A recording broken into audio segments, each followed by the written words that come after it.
So, hi. I'm making this video for anyone who is just starting out with makeup. You want to get into learning how to do your own makeup. You don't know where to start, what you should do, the products you should get, and things like that. Well, you're in luck. This video is just for you. So, it's going to be a pretty lengthy video because I'm going to go all the way in depth because I want to teach y'all some techniques also that can be really beneficial to anyone who's just starting out their makeup, but they're not too difficult. So anyone can do it. Ooh, girl is already okay. All right. So first things first. The most important thing concerning makeup is not the products you're using are very important, but if you do not know your skin type and you don't have a good skin prep routine already down, your makeup's not going to look good regardless, really. It's not.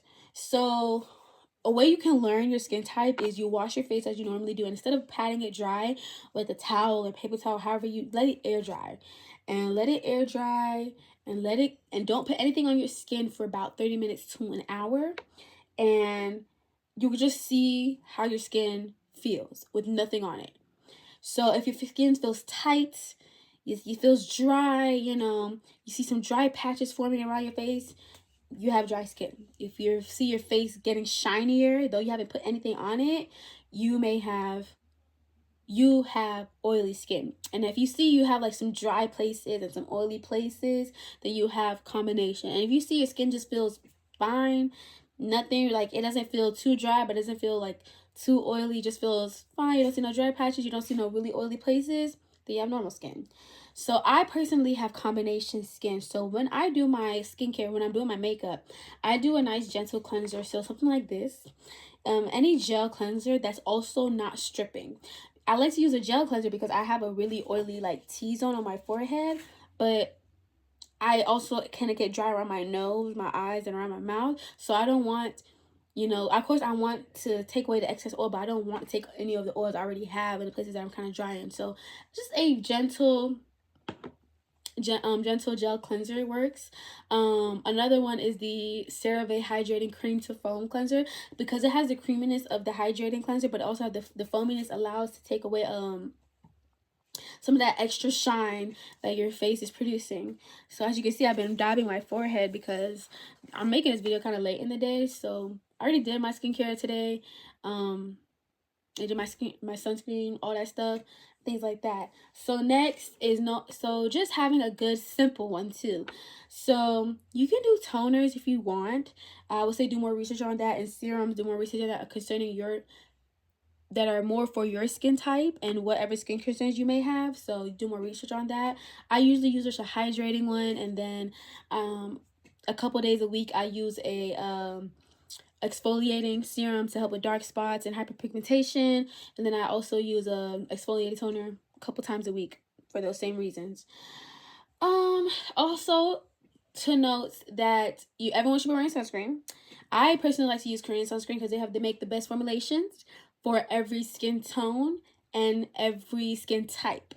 So this is the sunscreen I've been using now. It's the Dr. Cyrocell Hyaluronic Moist Sun Serum. It has SPF 50. If it's not SPF 50, I don't want it. It has to be SPF 30 and above. Anything less than SPF 30 is useless. SPF 30 is okay, but SPF 50 is literally the best. If anything's above SPF 50, it's not really doing anything. So SPF 50 is just the best place to be. So yeah, I really like this because I'm gonna show y'all. I'm gonna just show you on the back of my hand. So this one, you see, it comes out white. You already see it's kind of liquidy, but as I look at that, it disappears. And then you rub it in, and it's very lightweight. Like, where did it go? Where did it go? I love that sunscreen. It's really good and things. It does have fragrance in it. If you have sensitive skin and you cannot have stuff that's fragrance, you also have to watch out for things like that. I do have some sunscreens that have no fragrance, but some of them do have fragrance. But luckily, my skin is not too sensitive that it breaks out from fragrance in this sunscreen. My skin is kind of picky because sometimes it does break out during because of fragrance, but sometimes it doesn't. I don't know. It picks and chooses. But like I said, the most important thing coming to a makeup routine is your skin prep. So you really need to do a lot of research on your skin type and what products will work best for you. I would say, always say keep it simple. If you don't really have any skin issues, you don't really deal with acne like that, a good cleanser, a good moisturizer, and a good sunscreen, that's all you need. And as you get, and someone who has other skin issues like acne, cystic acne, hormonal acne, that is when you need to do more research on things that can work. I would go more into that, but that would take a whole long time, and I don't want it to take too long. So yeah. So the reason why you want to have a good skin prep is because if you have a really good skin prep, you really don't need primer. You really don't. If you have normal skin, you really don't need primer. Just put on your sunscreen. You do your skincare, let your sunscreen dry down.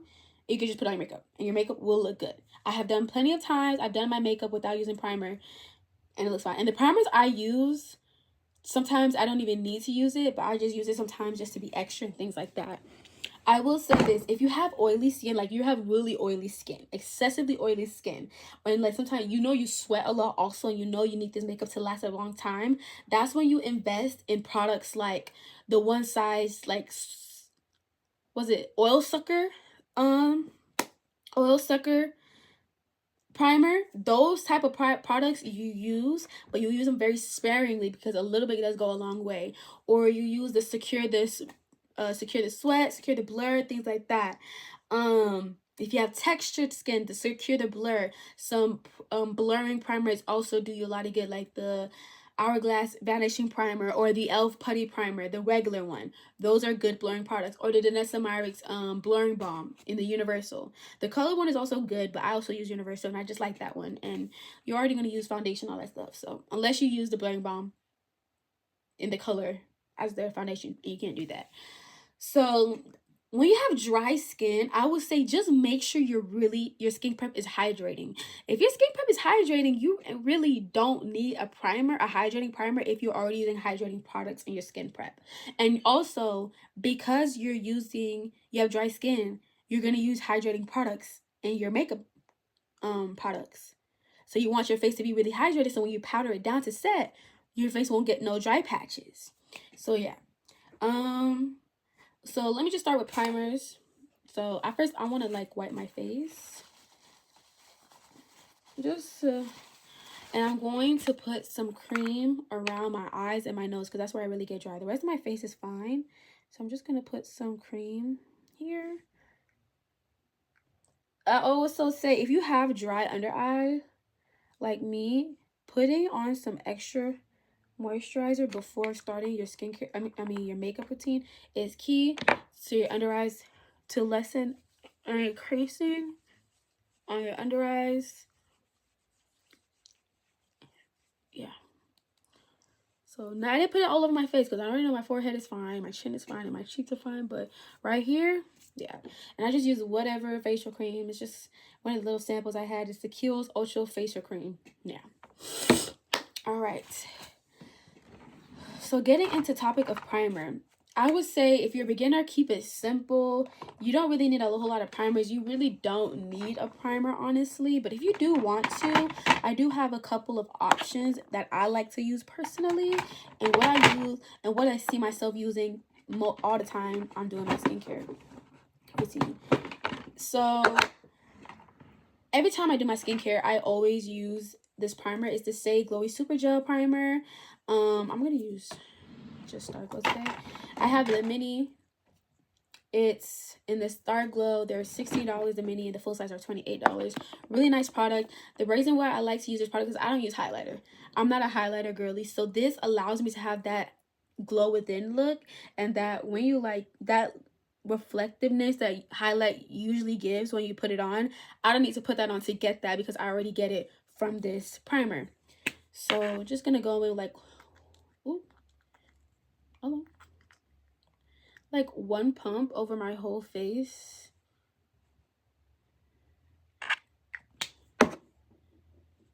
Should be good. A lot on my forehead.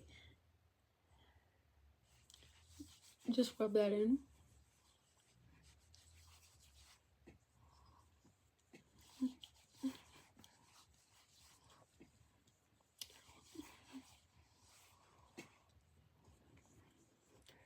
So it just gives a nice extra glow to the skin. Nothing, and it's not shimmery. That's what I really like about it. Some of them out there just sometimes are shimmery, and I genuinely don't like that.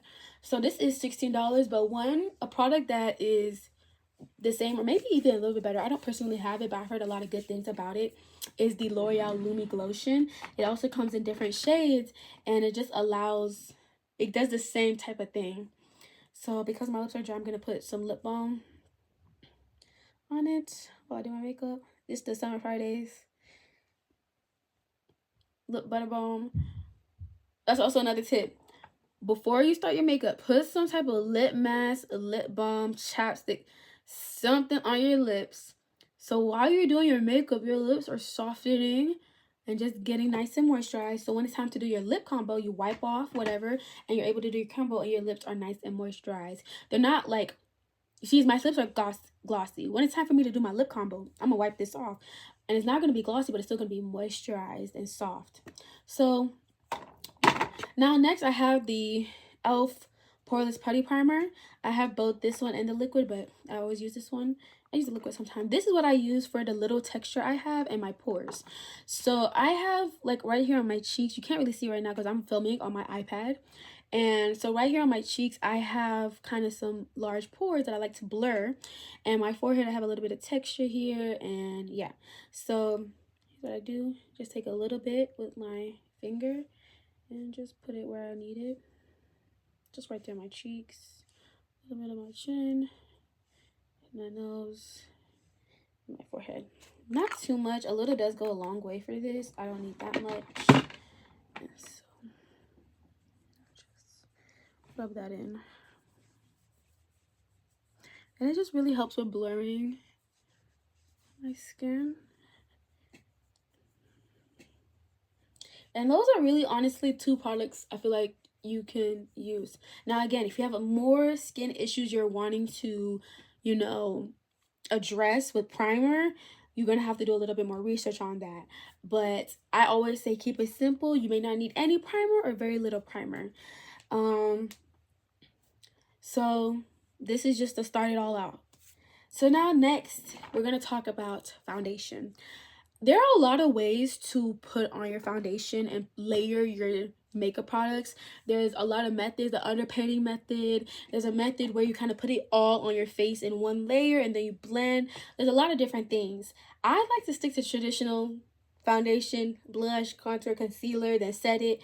I like how it looks. I'm the type of person, I don't think you need to put your makeup on, but sometimes when you want to start, you want to start with little less, and that works. If you're going to do that, I do recommend starting with the regular way to put your makeup on, foundation, things like that. And as you know, hone your skills with how you do your makeup, you'll get more confident in trying new things out. The underpainting method is a very much trust the process method.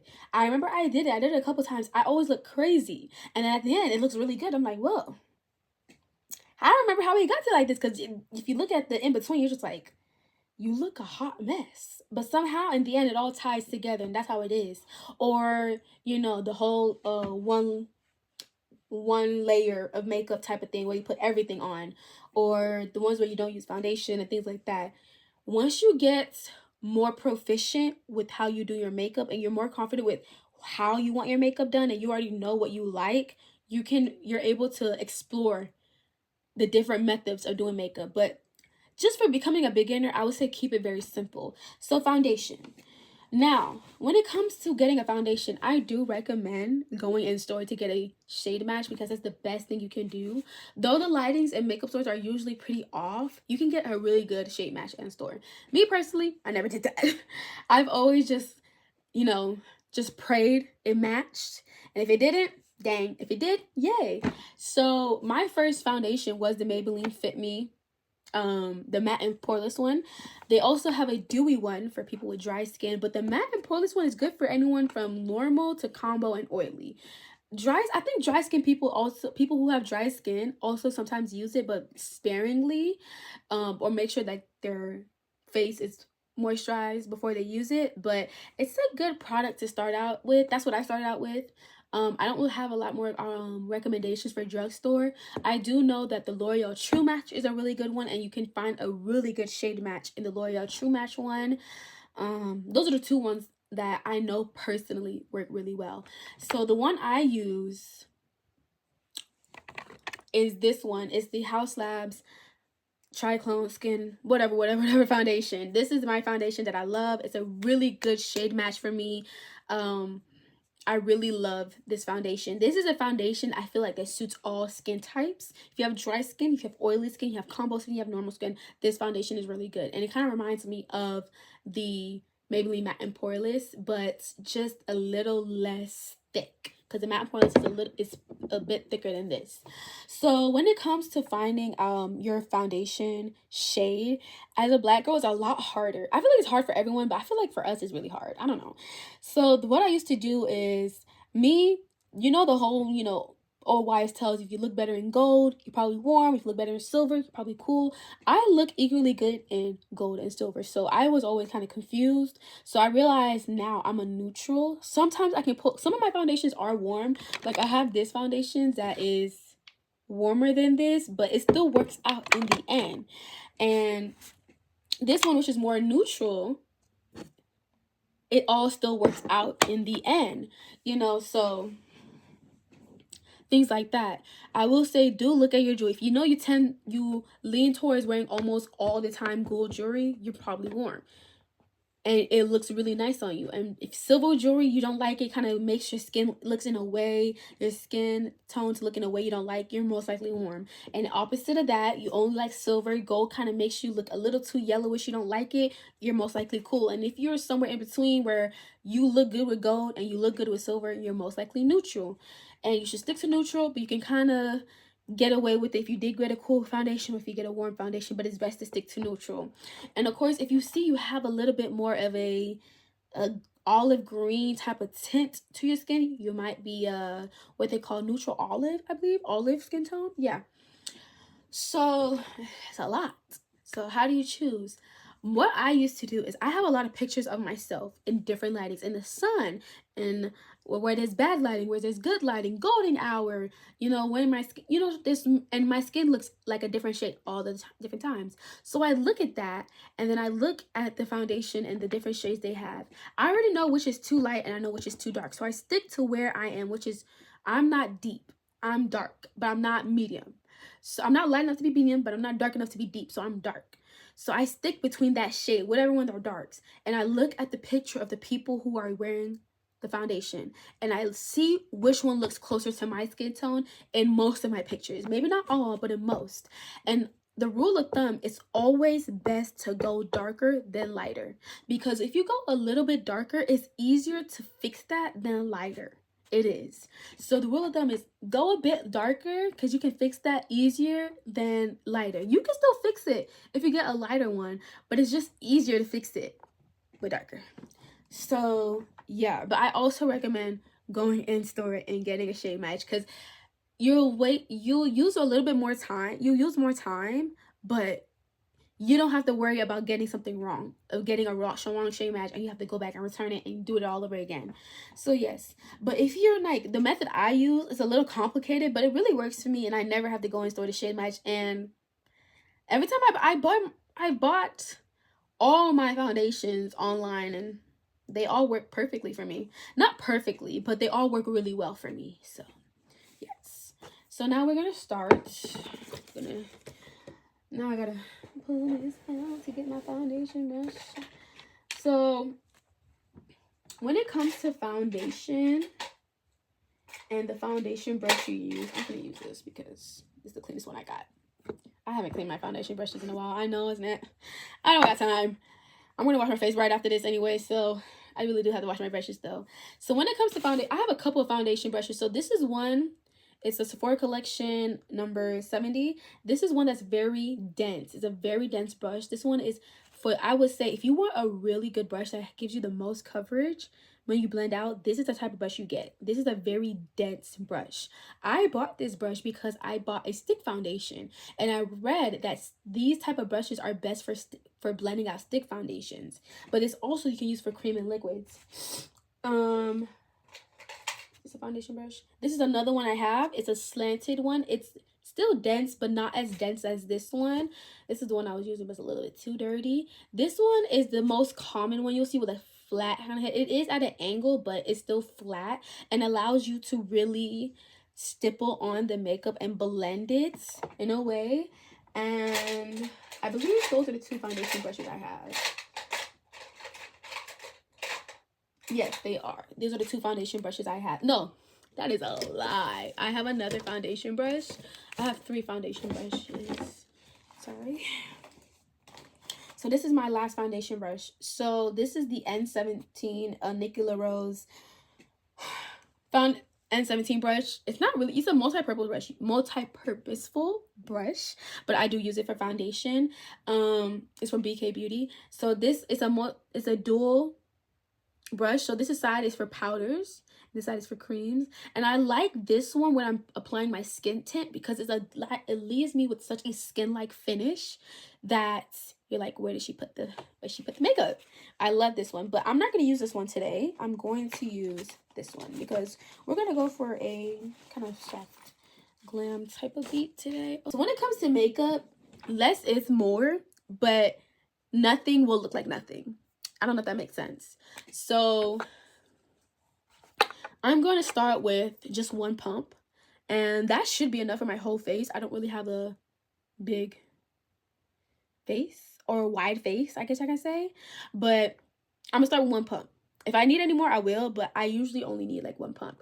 And the best way to apply foundation, me personally, is not straight on your face, straight on the bust. It's on your back of your hand, or I do have a makeup palette actually. I don't gotta use my hand. I don't gotta dirty up my hand. I got an actual makeup palette. Or, ooh, a makeup palette. It's a little dirty. Anyways, so we're gonna just,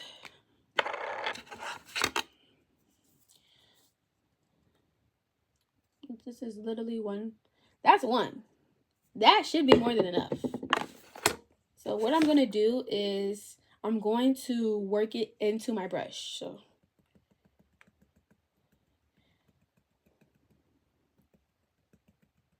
like work it into the brush, and then I'm just going to go like this. Put it all over my face and just start going like this.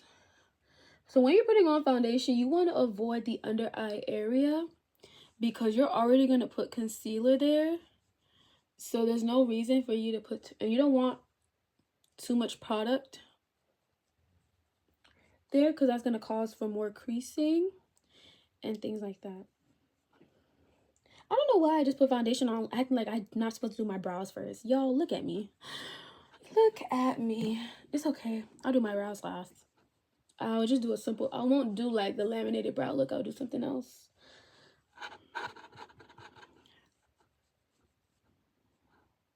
Do y'all see where I put the foundation? Exactly. But no, seriously, where did I put it? Because where's my mirror? Because looking straight just into the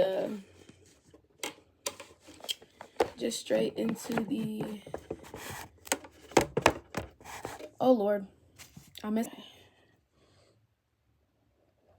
Okay, I'm gonna need more. I'm gonna need more than 1 pump. I'm gonna do another pump because, baby, where did the foundation go? Because it's not on my face. Did the brush eat it? Like, I see it when I put it on, and then it just kind of like disappears.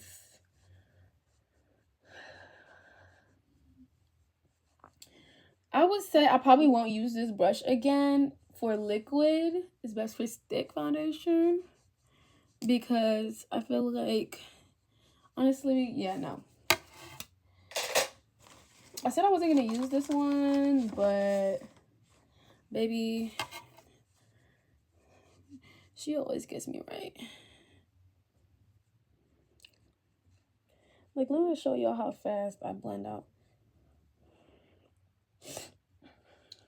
When applying foundation, you want to make sure there's no harsh lines. So kind of get in your edges, get right there, and do your job, because even if the most perfect match ain't gonna be a perfect match, so you want to make sure that there are just no.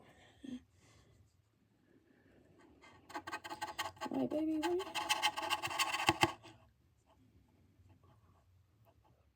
Now, if you have severe hyperpigmentation and you have like really dark circles or really hyperpigmentation around your mouth, I always recommend color correcting. I personally don't do it because the foundation I use covers enough. It covers enough for me to do it, or I'll use hold on.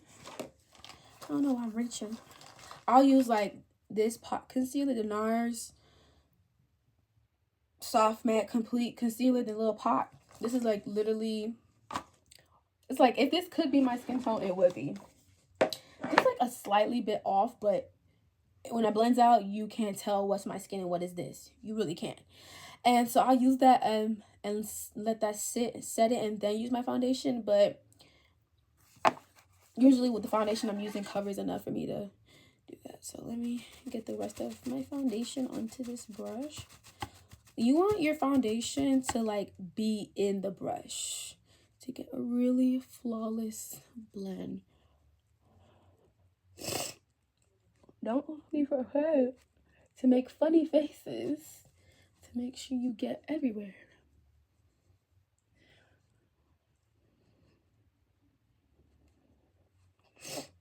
My nose, bro.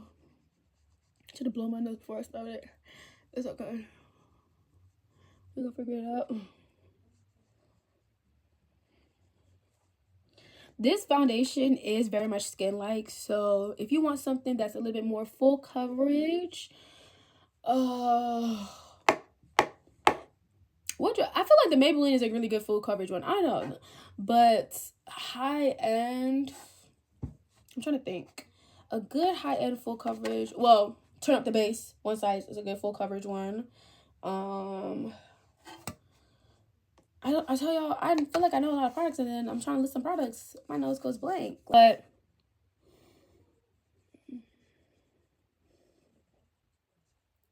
and don't be like discouraged if the blending takes a little minute. It's okay.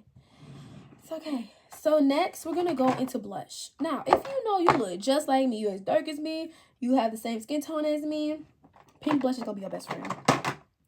I love me a good pink blush.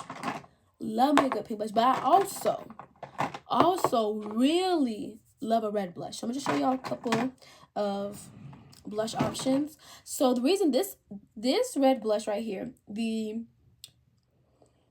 Rare Beauty Soft Pink Blush in Grateful, is a true red, and I really like this one because on me, instead of turning orange, it turns pink. That's why I really love this blush, because a lot of red blushes kind of turn orangey on black girls, which still looks nice, but I don't want that. But this one turns like into a good, nice pink. Like, it doesn't stay red. It just gives a nice flesh pink, and I really like that. On the drugstore side, e.l.f.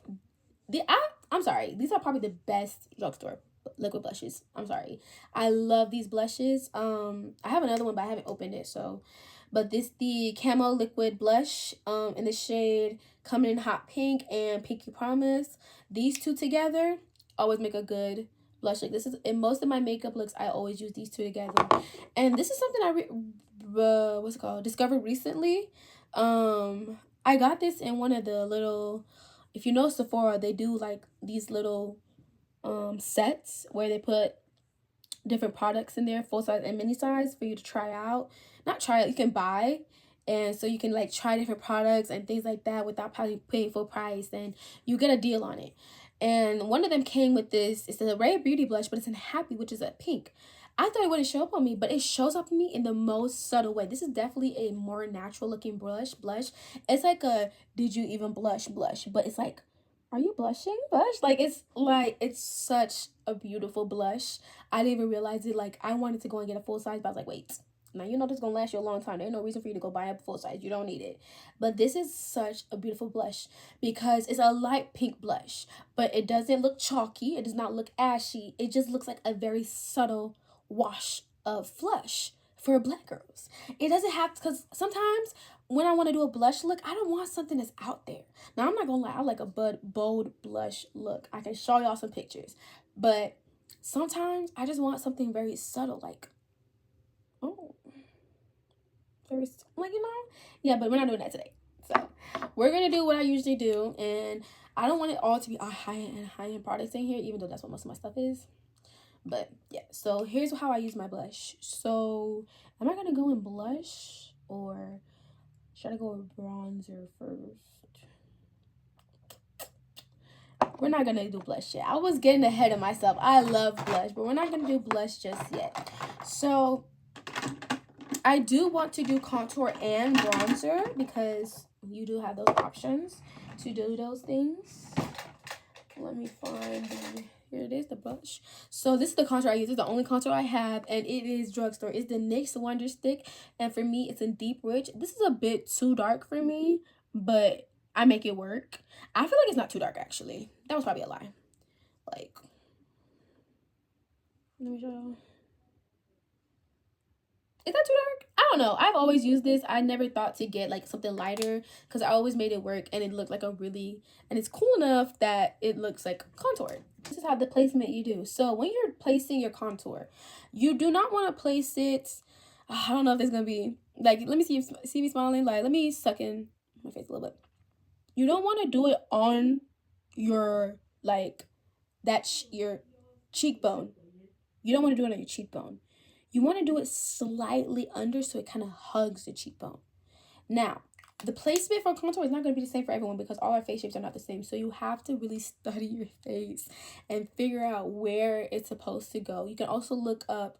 I generally don't know what my face shape is. It could be circle, it could be oval, it could be heart, it could be diamond. I really don't know what it is. But I just know where my cheekbones are, and I just put that under. I don't really do my forehead. I do my nose, but we'll do that later. But just to show y'all where I put it for mine, so I kind of already see where that shadow naturally falls, so I kind of just follow that. And you don't want it to be too dull and low, so you want to, I do like in little strokes, 1, 2, 3, like that. Same for this side. And then for my jaw, just kind of like this, a little bit under it. Same thing for this side, a little bit under. It's giving a snap. So for my nose, I would do, this is how I do contour my nose. I really don't contour like that, but it's not like heavily, just to accentuate what I already have. So I would go down and go down. Ooh, it's a little thick. And then I'll swipe across here. Then I'll do this, and then I'll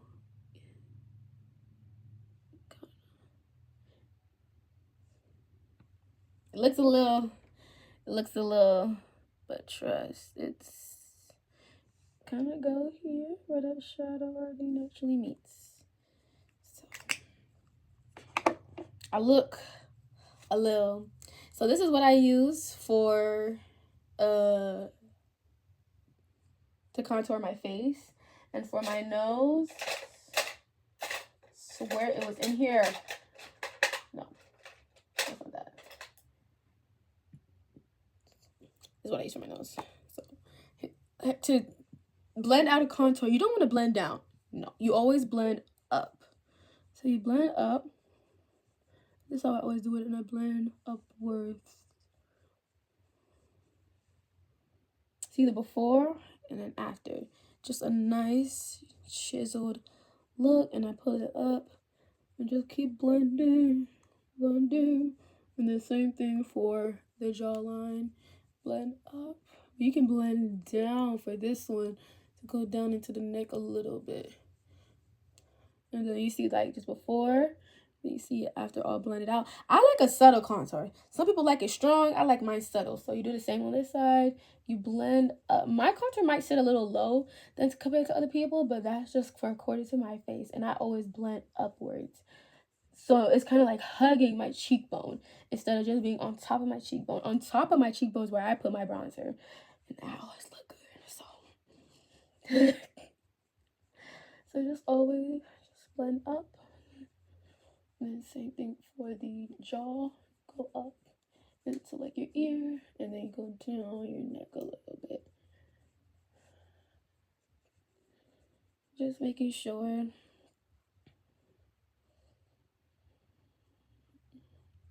And I just love the look it gives. Now for my nose, you do this one, you kind of blend it up into where the, yeah, I'm going all the way. You don't want to blend down, just keep blending up.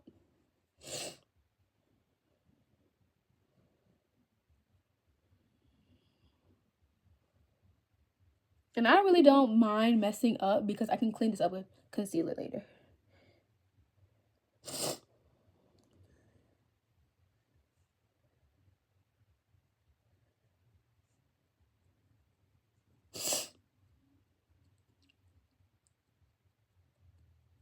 I put too much on my nose. It's okay. I put a little bit too much on my nose, so my nose look a little, it's looking a little funny. It's looking a little funny, but don't worry. We gon' fix it. Yeah, that's it. Now, unfortunately, for contour, for bronzers, literally the same brush. I don't use a different brush. So I use, so this is the contour I use. I never bought a high-end one. I'm not even gonna recommend any high-end ones because honestly, this is the best thing ever. I feel like this is what everyone should be using. But anyways, now the bronzer I do use is high-end. It's the Saie Sun Melt in Deep Bronze. Love this bronzer, hands down. I would say a drugstore bronzer would be,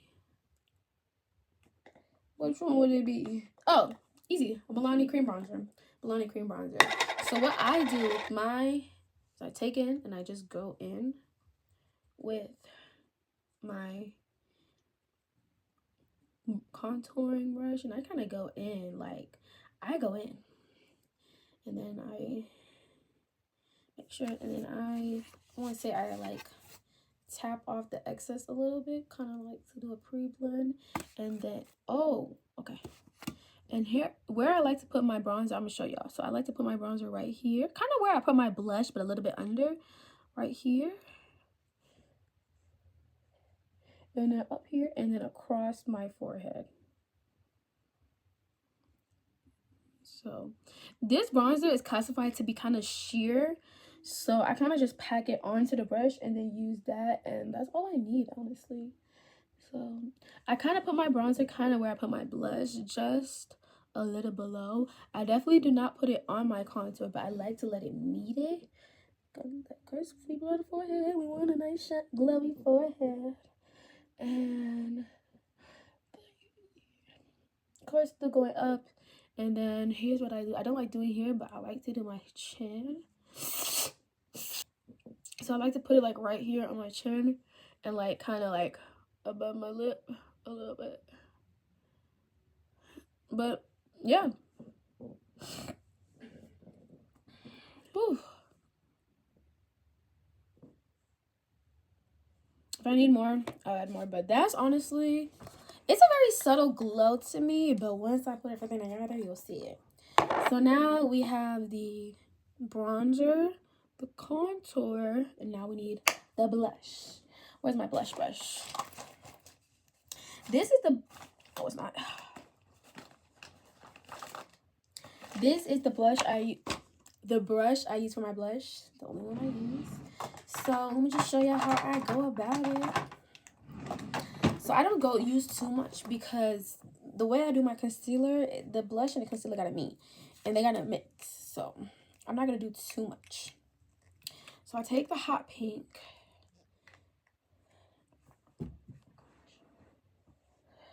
Take the hot pink. Don't know why she's not opening.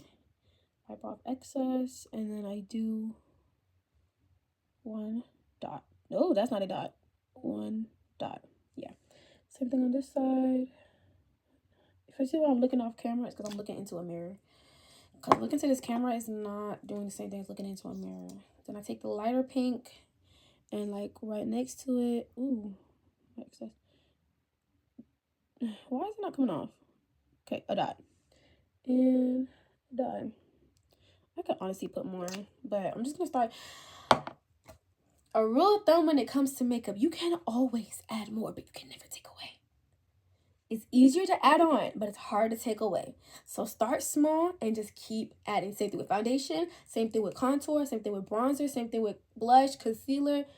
You can always add more, but it's hard to take it away if it's too much. So how I had to hold my brush kind of like back. I don't like to hold it like this close. I like to hold it a little bit back, and I like to, instead of swiping, I like to dab, like stipple it, and then kind of go and blending it, if that makes sense. So I'll be like this, kind of. Oh my gosh, I'm sorry.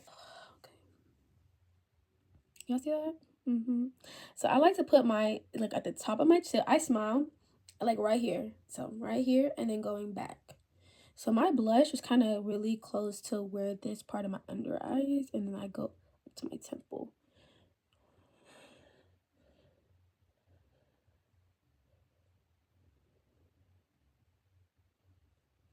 I'm not doing an eye look for this, because that's a lot. That's a lot. I'm still not the best at eye looks. I mean, I do pretty good eye look, but it takes me a little minute, and I don't want this video. This video is almost already an hour, and we're still not done with my base. So, well, because I'm explaining and really going into the product. So, yeah. So, now this is a nice, subtle. I wish I could start over like this, but it's okay. So, that's a really good blush just to start out. Just to start out.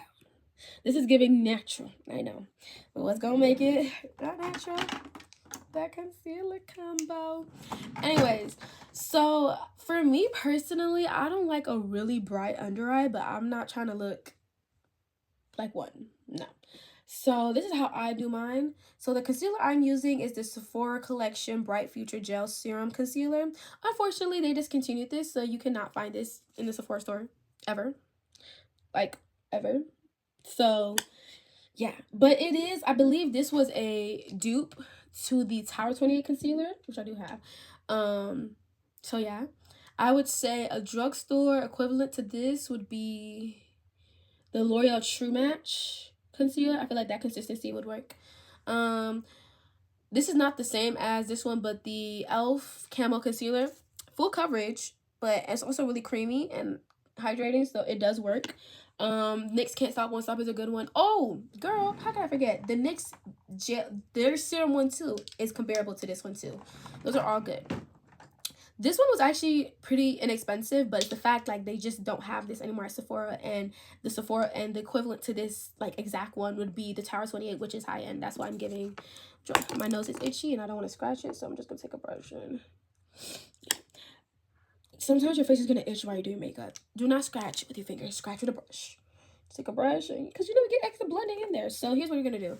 So I'm taking the lighter one. It's like only like maybe like 2, 3, maybe like 4 or 5. Wait, let me put it on them. I'll show you. It's a couple shades lighter. More than a couple, more than 2. Yeah. Okay, maybe like 3, 4. Sorry, I gotta look off camera to put this.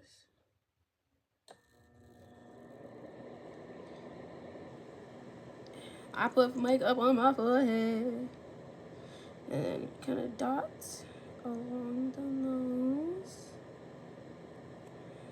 This is where I'm just going to, and then when this finishes, I'm going to cry. Put some right here.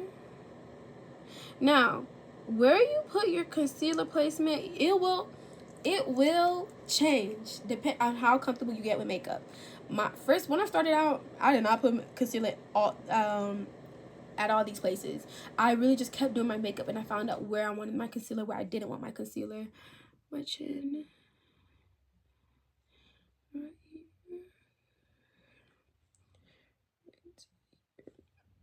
Now, if I just did this alone, this would be a really bright under eye look, which I don't want. So I balanced it out with a concealer that's darker. Not necessarily my skin tone, but closer to my skin tone than what I just put. And I just put it right on top. Like, not right on top, but like next to it.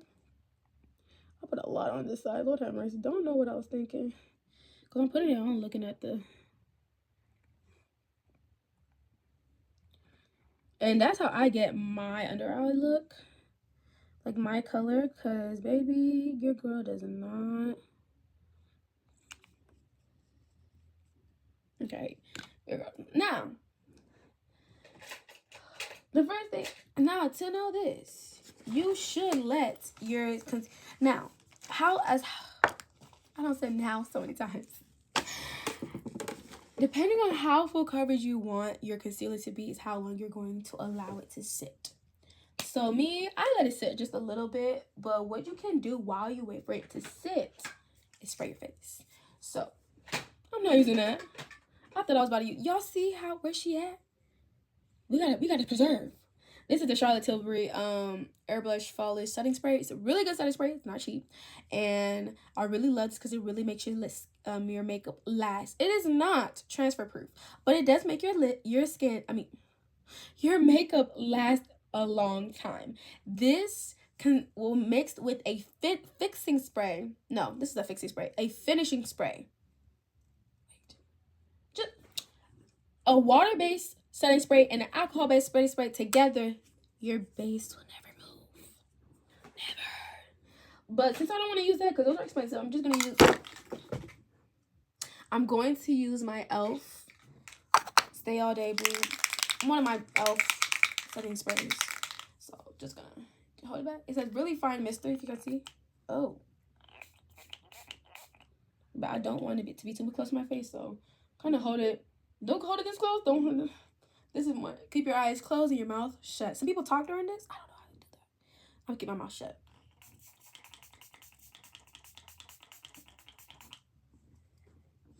Whew. Where's the cover? Here's the cover. So what that do is like it kind of, if you've been doing your makeup for a long time, like you feel like it's drying up, you spray that so it can rejuvenate the makeup and make sure that when it's time to blend, it's gonna be nice and creamy and blending. So I'm gonna need my mirror right here in my hand, so I'm gonna make sure I'm not covering. So this is my concealer brush. This is the Hourglass concealer brush. This is ridiculously expensive. You do not need to buy this. When you buy a makeup brush set, I recommend Amazon. You can get some good ones. Look at the reviews. I can't believe I'm saying this, but TikTok Shop got some good ones too. And e.l.f. has some really good makeup brushes. They have a set for like $50 and it's like a lot and it's really good. You can take care of them. They're really good brushes. I do recommend, do not get the cheapest thing you can see, because if you get such really cheap brushes, you're going to be replacing them often because the little fiber hairs are going to be frayed and you're going to have to be replacing it. You're wasting your money. So I do recommend, I don't know what is going on right here, but it's itchy. I do recommend investing in makeup brushes. Now, you don't have to get some really expensive ones, because I have some expensive ones. My most expensive makeup brush is between this one or this one. This one is like $30-something. These are both $30-something brushes. You don't need to do that. You can find some really good one. Morphe, ColourPop, they have some great brushes for great prices. So yeah. So I like to start with my under eye. And I like to start with, I don't like to start going straight in. I like to start with like the outer edge. And I just start, and when you're doing your concealer, don't move the brush around while you're blending. Blend, stipple in that same place, because you want that coverage to be where you put it. I'm gonna start right here.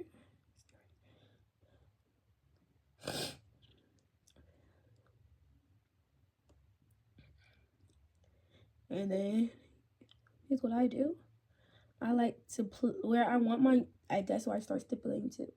When it comes to this place, right here, I have wrinkles, so I don't want that to crease. So instead of going over that, I go under it to connect to this outer spot, and then we stipple over here. Keep it right here. Keep it right here. I just keep going back and forth where I want it to be, and then I blend it, and I move it up, and I blend it out. And I'm not done. Imagine I said done. Yeah, like, I go back to here, and then move the concealer brush along my nose. This is how I do this is how I really fix and perfect my nose contour. Nose.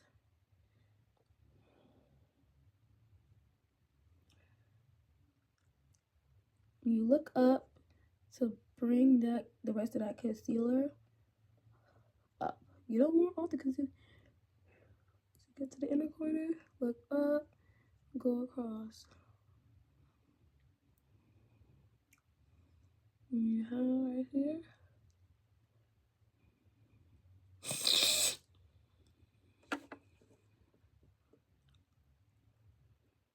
Now, one thing I like to do if I'm not doing my makeup routine, I take whatever's left and I go up, cover my eyelid.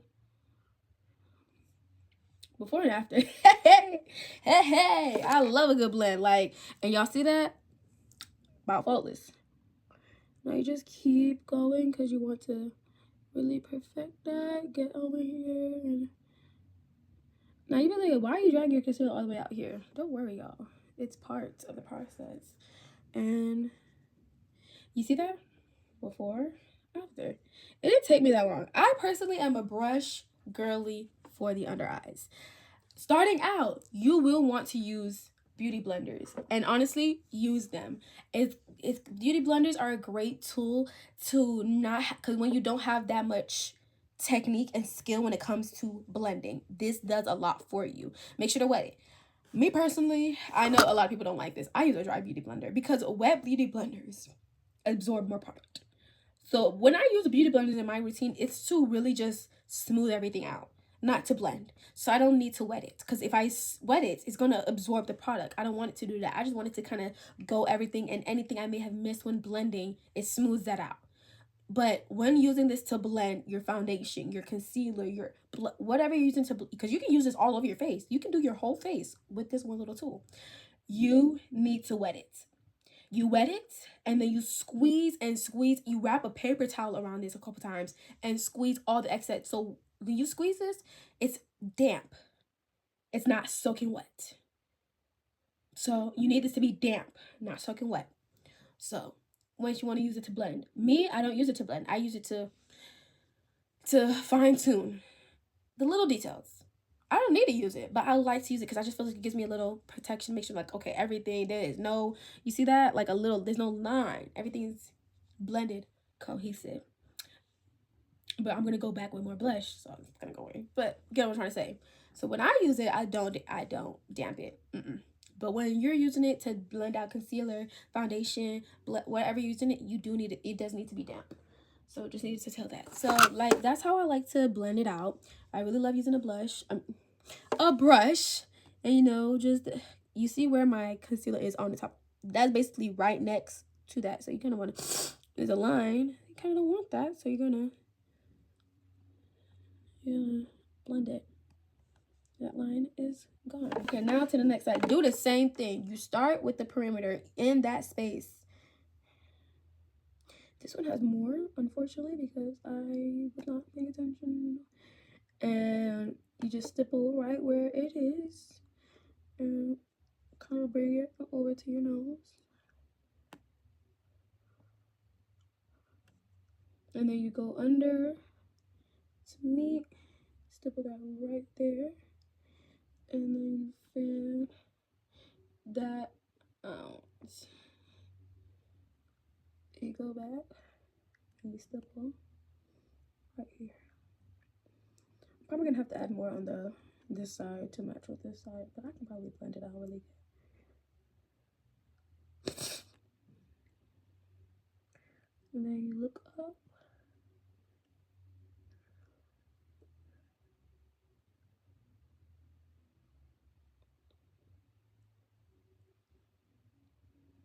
Or not.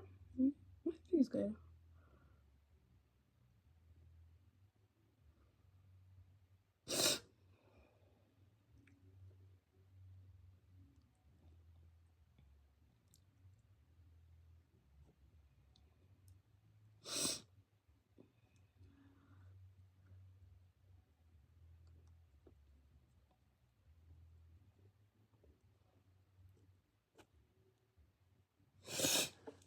Whew.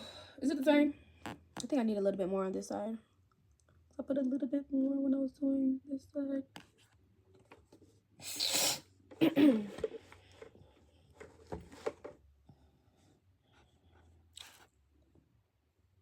What the heck? is dark. So we're gonna take a little bit, just a little bit of this. We're just gonna put it right here. Yeah. Well, that's it. The reason why I put concealer today is because I have a dark spot. Why? Yeah. Because I have allergies, so that helps me cover that. This we don't really, we're just putting there to lighten it up. We're not really there for coverage, so we blend it out immediately. Blend it out immediately. Like, we don't want.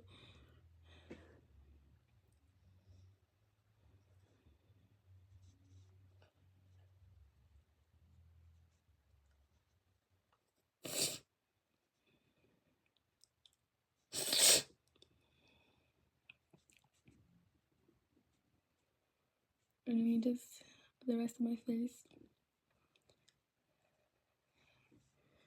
Forehead.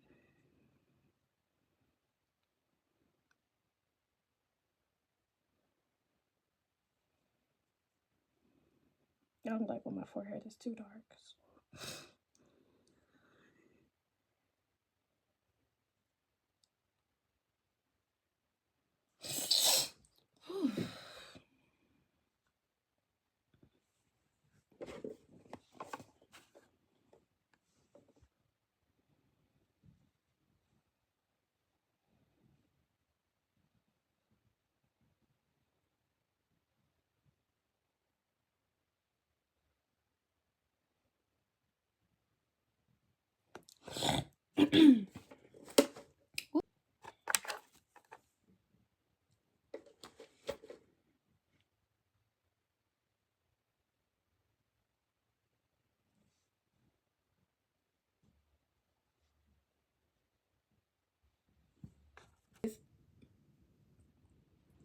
So next, me personally, because I have wrinkly under eyes, we get to what's it called? We get to setting that thing real quick.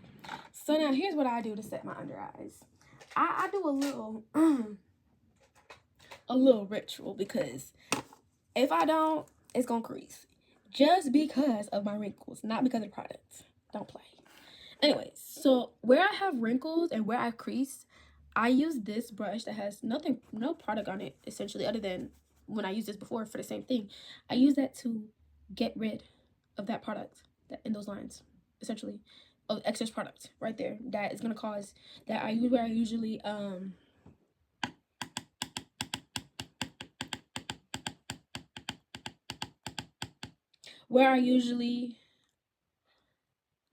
English crease. Thank you. So gonna go like this.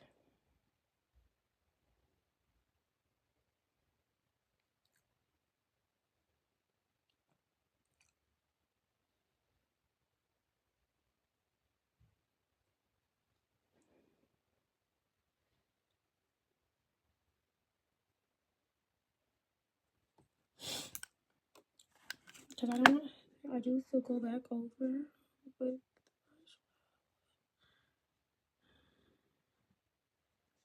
So now what I like to do is my blush brush, and I like to use there's any harsh lines, any harsh that I may have. I'm still going up one much, because this blush is not enough. This blush is not enough. So, okay, we're gonna so this is what I use to set my under eyes. I use this because I have, like I told y'all before, my under eyes are dry. So when I was using my other setting spray, my other setting powder, the Huda Beauty, it was just a bit too much. It was a tad bit drying, just a tad bit. But since I started using this one, which is the Makeup by Mario setting powder in Warm Honey, it's been good. Huda Beauty for the rest of my face, yes. But for my under eyes, this one. Drugstore, there's only one loose powder I know, the one I've ever used, the one I only love. Maybelline loose powder, Femi loose powder. So I use a powder puff, get this much. I get the lid, and I kind of like tap off the excess into it. tap off the excess into it. And then I use my palm and I just press it into my palm a couple times just to make sure everything is smooth. And then I look up and I place on my nose up here. I didn't pat it enough, but it's good. Oh Lord, I have not missed this feeling of powder.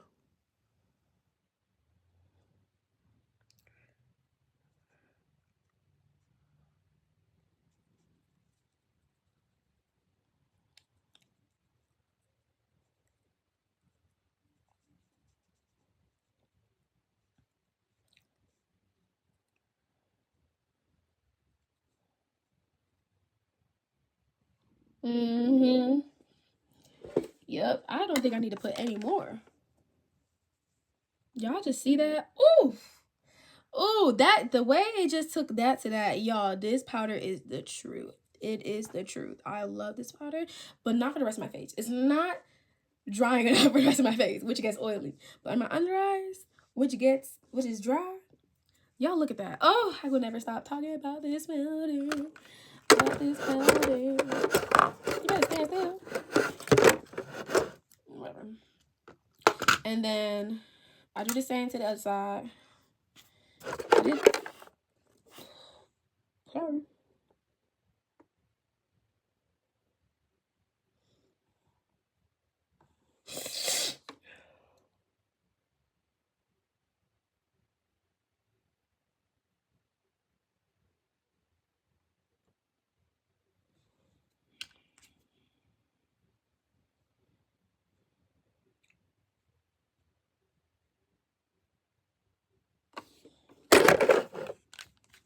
Same thing.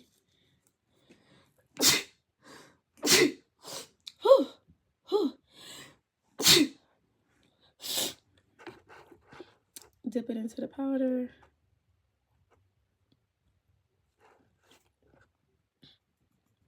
X into the cup, into the lid. Make sure it's in there, and then we press it in to my. Look it out, and then like.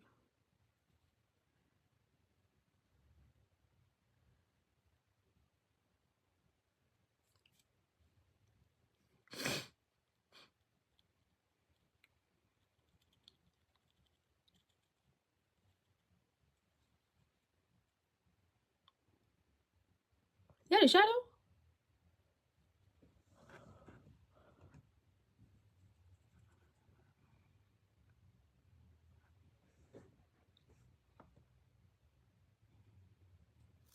Y'all see that? Anyways.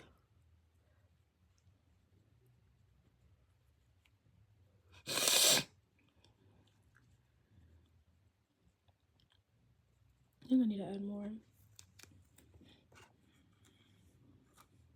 I don't bake because I have dry under eyes. There's no reason for me to bake.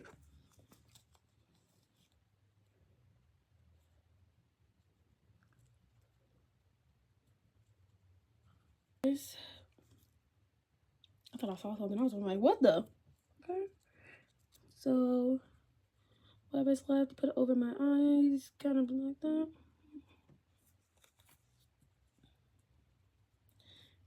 Because I don't like how this powder performs on the rest of my face, it works fine, but Huda does it like a little bit better. I'm not using this. So next, we're gonna set the rest of my face. I was gonna put more liquid blush on, but I was like, you know what? I'm gonna put some powder blush on anyways, and my powder blush is what's it called? She pigmented. Girl, I'm over here just chattering on. Like literally. Yeah.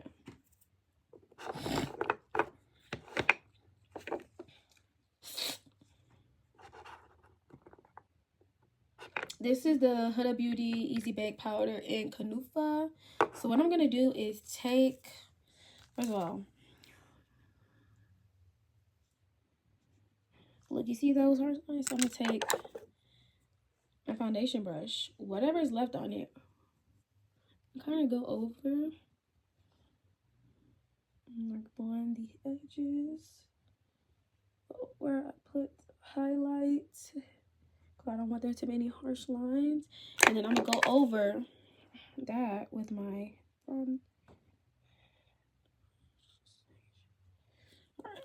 take another powder puff, not the same one, a different one. We're gonna dig into there too. Need the lid for this.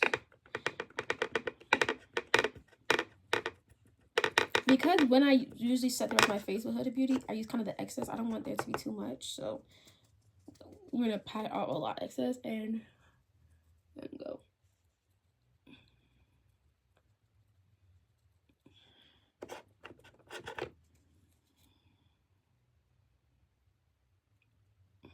Like, what's shiny? And I basically go over. Though these are light powders, baby, there is no, like, it does not look ashy on me, which I really love. So I can use this on parts of my skin, on like just a little bit more.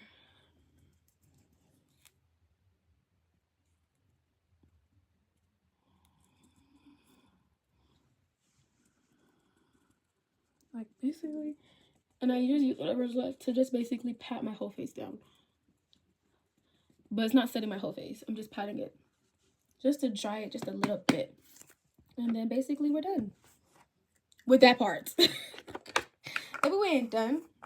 We ain't done because my face good, very gives flat. So we have to finish setting my face and then we'll bring more life into it. So next, we are going to set my whole face with a powder. So this is what I used to use. This is Sephora Collection Micro Smooth Face Powder in 70 Mocha. I've been telling y'all the shades. This is like either $20 or $30 or Sephora Collection. It's a really good one. The NYX Can't Stop Won't Stop press powder is good. The Maybelline Fit Me press powder is good. Yeah, so what I used to do, I get a nice big fluffy brush. This is my favorite makeup brush because it just gives makeup. It just gives girly. But so you just go in there and you swirl, like you pack it on there. It broke, but I didn't feel like getting another one because why? The product still works. Tap off the excess and you don't swipe. Wait, let me make sure. Tap off the excess real good, and then you go in and you just everywhere that you didn't smoothly set with the powder. So like my bronzer, my blush, my contour, and I just go over. I don't go over my under eyes. Do not go under your eyes. You do not leave your under eyes alone. Do not touch it. Do not do nothing. No powder. No.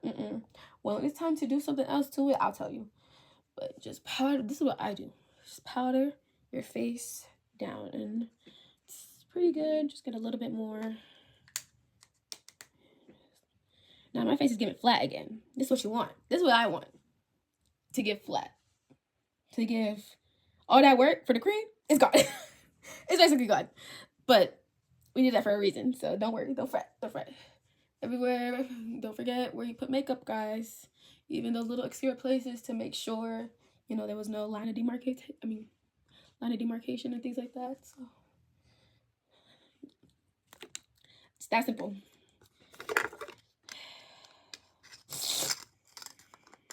This back in there and close it. Now baby, we're gonna start with bronzer again. I only have one powder bronzer. That's a lot. I have two, but I'm not gonna use that one. So NARS Laguna bronzer in Laguna 8. It's pretty rich. I do like it though.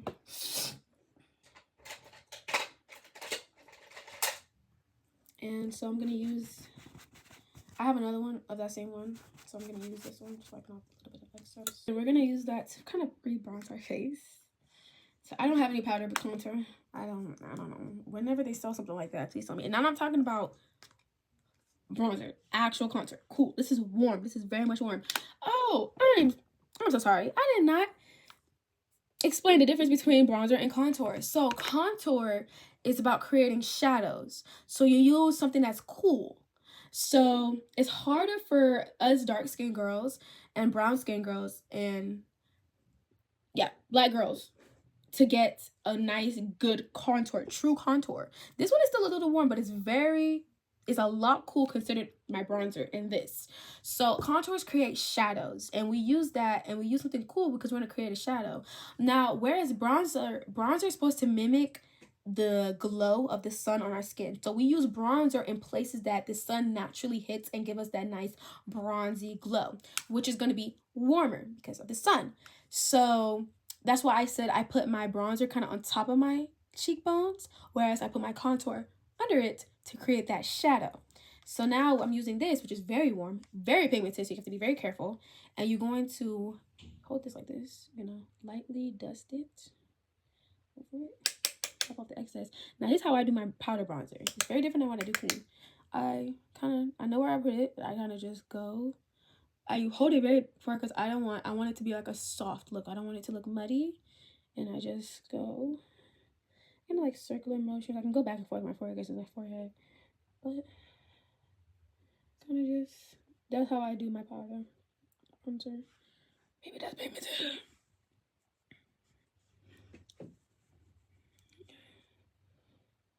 And I basically put it where I put the blush, where I put the bronzer. Yeah. Just a little bit more. Just a little more, don't want too much.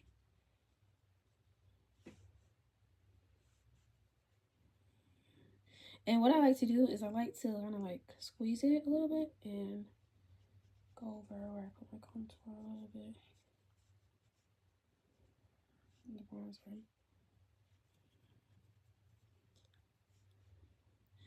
Then I'll take a little bit more.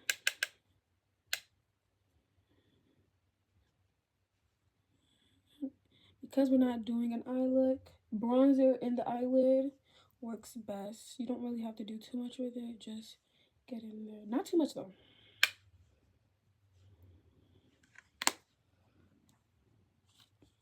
Love that. Unfortunately, for powder blush, I use the same brush. So for powder blush, this is my first ever powder blush. It's the Black Radiance Baked Blush in Warm Berry. Really pigmented, really affordable, great powder blush. But the powder blush I always use is the Patrick Ta Duo Blush, and She's Wanted. And yeah, this, be careful. Pigment, both of these. Very pigmented. They're very similar, but this one's a little bit more red. It's just more pinkish.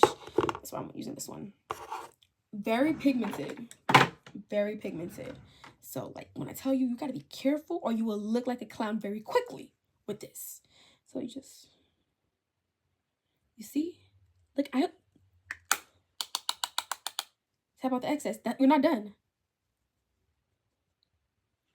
Now you can start. And you have to hold it very far away. Because if you, I'll tell you this, it's really easy. When you have a pigmented product, you have to be very careful because it's really easy for you to just, even the slightest bit too much and it don't look good no more. So same place I always put my blush.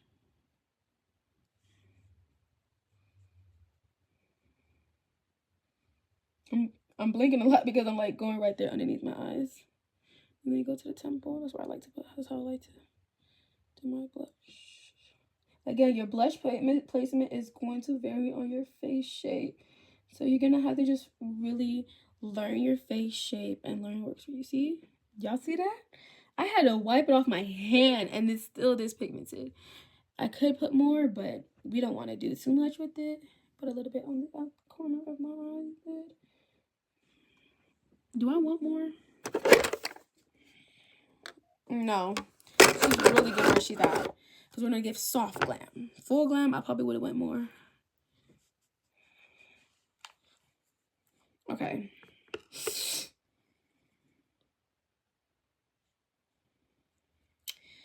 Now, basically, we're done with my base. There's one last thing I need to do. Two things I need to do for my base to be done. But before that, I need to do my eyeliner. So, I'm still working on eyeliner every day. The eyeliner I like to use is the Creamy Coal by Huda Beauty in Very Black. Or the same brand, same kind of eyeliner in Very Brown. Any gel liner you like, it can use. NYX has good ones. Maybelline has good ones. I believe L'Oreal has some good ones. Yeah. So I'm gonna now. I have hooded eyes, so I can't just do a regular wing because it's gonna look really weird. So I have to keep my eyes straight, and I have to kind of do it in a way where it kind of does a connect the dot type of situation. So when I close my eyes, I have to connect it and fill it in, and then it'll look different when I close my eyes because I have hooded eyes. But I don't know if I can explain that to you. I don't know if I can do it on camera. I'm trying to see. So I kind of like look straight ahead and fine. I don't know. I like to do a subtle wing. I don't want to do something too much because a quick me, I can ruin the eye look really quickly. So I think what I'm gonna do is I'm not gonna do a wing. I'm gonna do what I usually do, which is tight line my upper line and outer line, and then kind of just drag it out a little bit with a smudger, and that's it. Because they don't look good each time, so be very careful.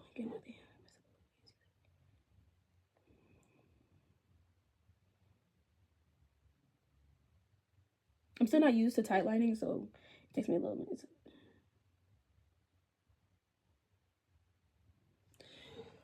Like my eyes were still hard. You see that? It's a very simple, it's very small, but it can make such a big difference in your look because it just gives sultry, like, you know what I'm saying? I'm sorry, y'all can't see this part because I just can't do it on camera. Sorry.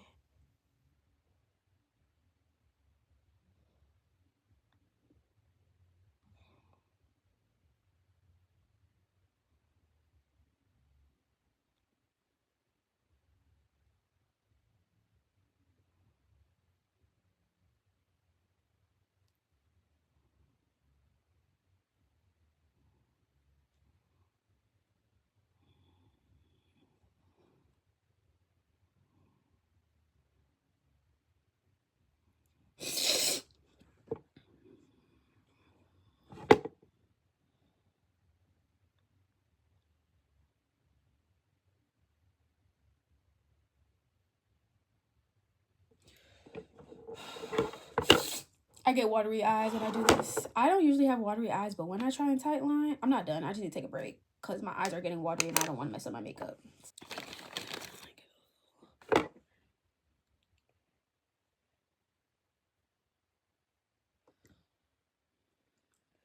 Okay. All right, I'm back. Let's continue. Let's finish because I'm like, we're already an hour and a half now.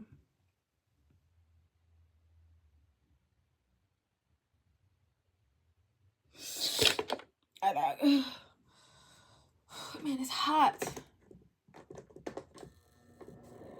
Oh, sorry, I had to turn on the fan. I'm hot. Okay, let's do that upper line. Tight line. Hold on. I need a break. Beauty is pain, and like,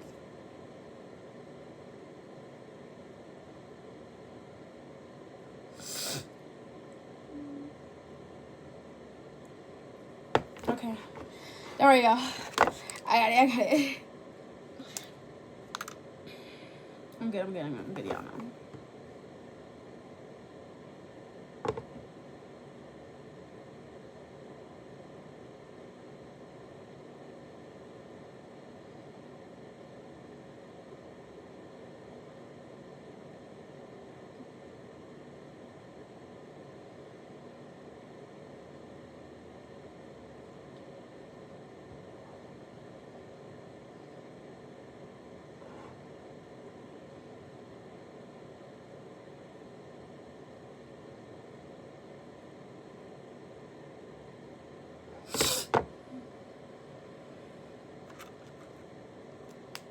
So what I do is next, oh my gosh,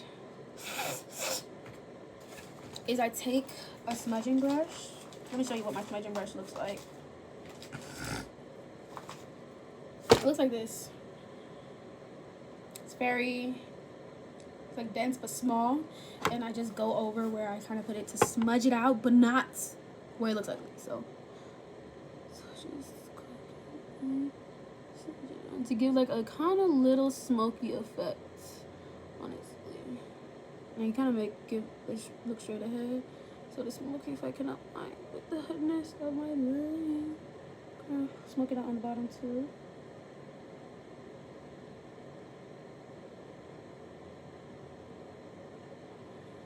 Do y'all see that? Exactly. Just gives adults.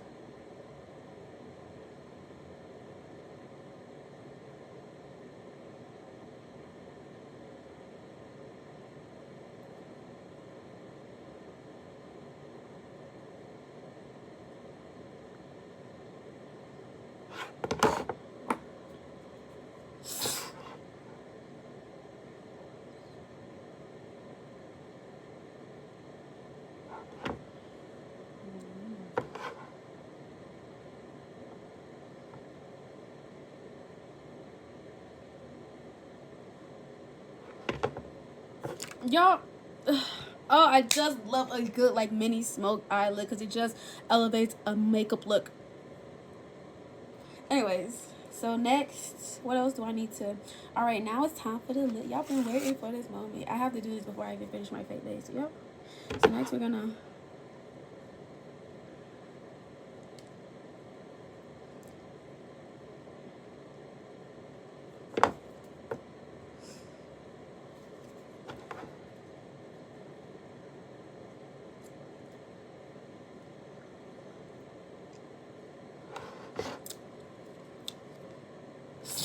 I think about what I want to do to my lips. I kind of want to put a. I think I want to put a little tint on it. Use the e.l.f. lip tint. This one is in Fiery Red. Here's how I'm gonna use it. So we're gonna just put it. We want it the deepest to be right here.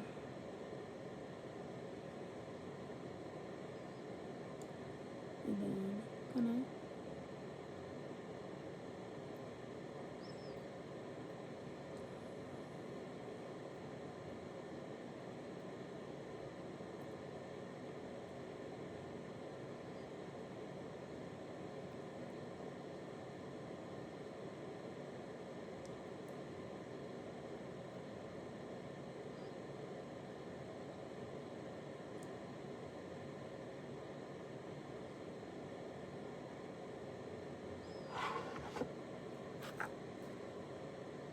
I'm not done.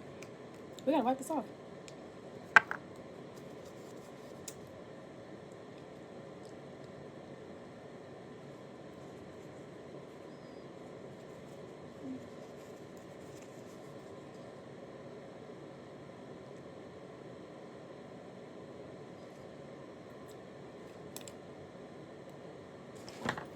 Period. Next, we're not gonna. Next, we're gonna line my lips. I'm using the Makeup by Mario Jeff. It's a dark brown. If I had to give suggestions, NYX have the best lip liners in the drugstore game. I personally don't like their formula, but they do have the best ones.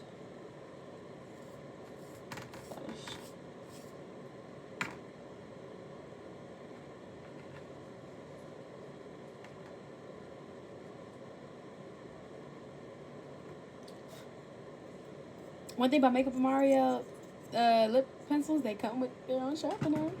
So I have 3. Because, wait. Yeah, 3. So, I don't overline. I just line my lips.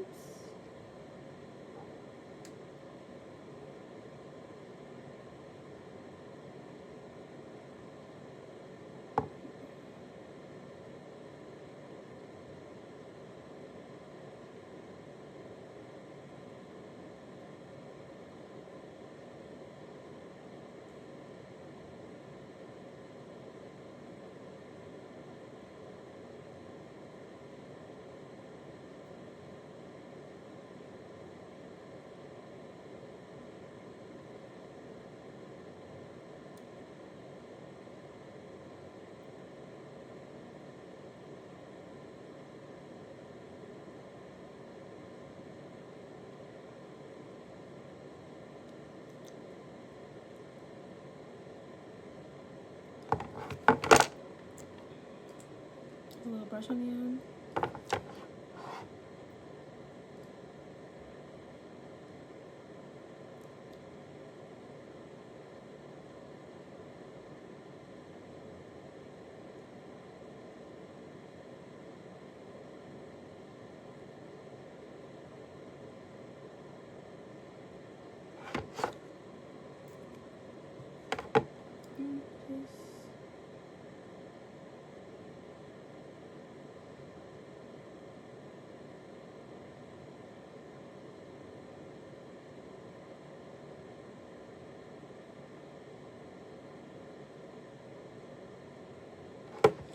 Okay, close this for.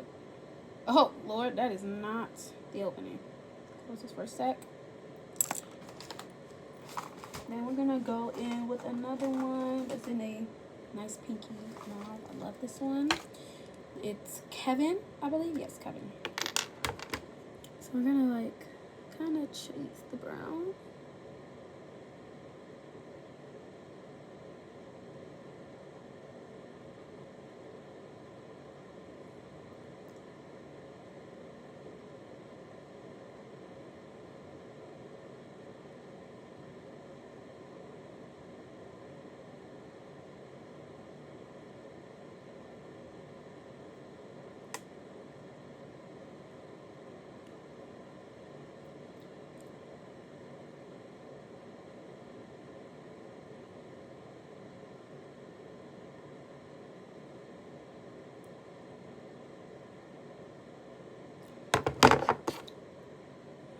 I'm like, girl, what are you doing?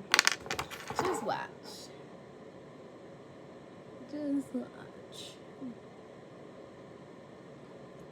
Because we have to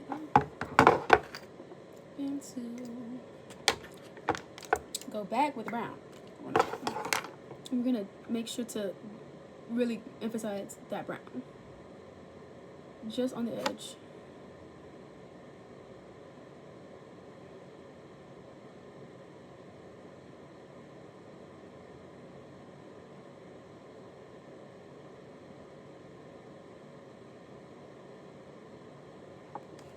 Okay, that's it. Then you put any gloss if you want. Now there's one gloss I love to use, and I use it, and I'm gonna use it until it's finished.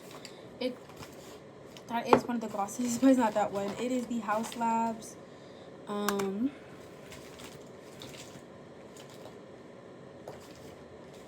You better be lying.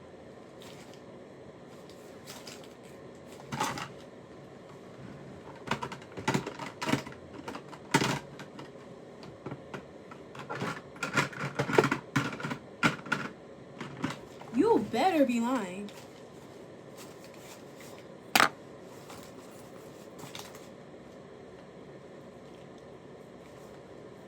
I'm about to crash out right now. Where's my freaking... I'm about to crash out right now. Where's my lip gloss?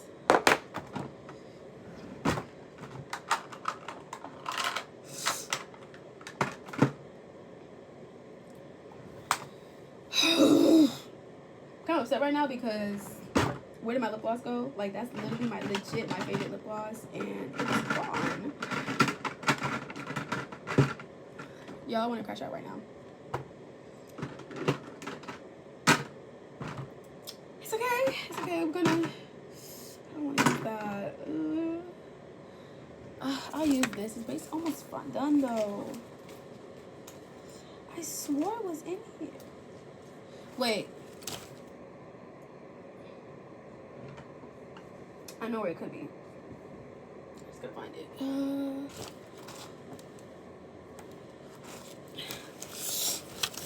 I'm just trying to find it.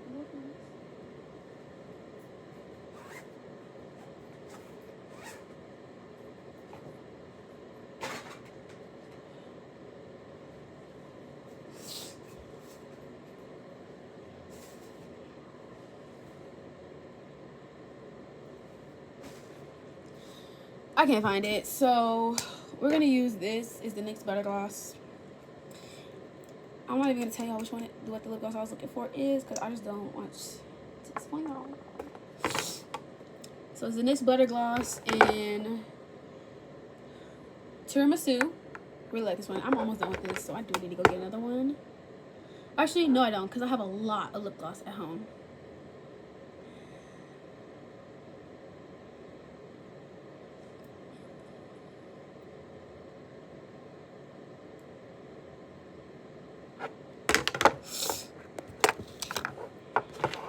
I started drinking. Like literally scraping the sides for this lip gloss. This is a really good gloss. It's not sticky. Has a really nice shine. It's not heavy at all. And it's affordable. It's like what? Less than $10? Like $6, I believe.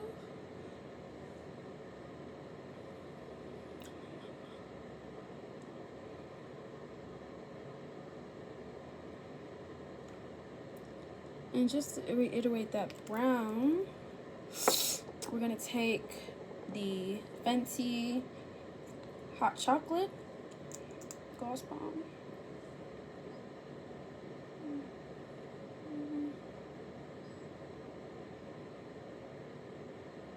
Only around the perimeter.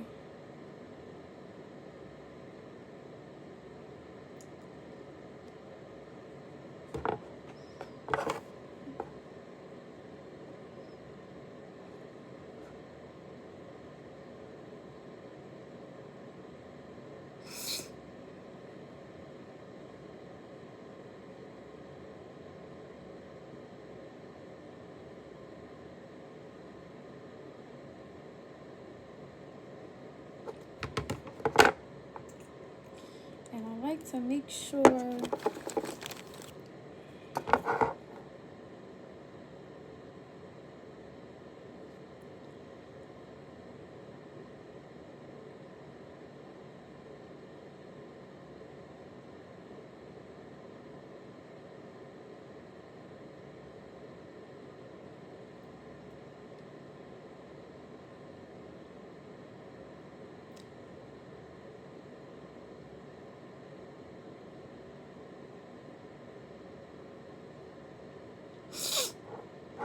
it's not dripping over.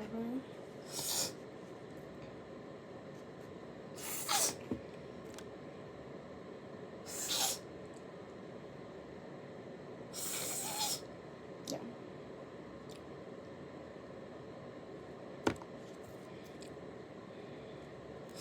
So now let me show y'all. So what I like to do is I like to spray my face one more time. Yes, even after the powder.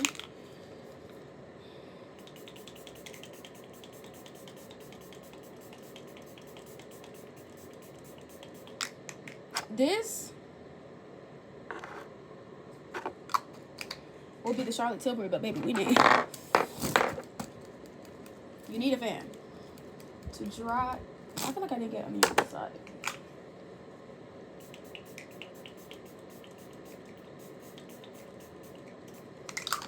There we go. To dry.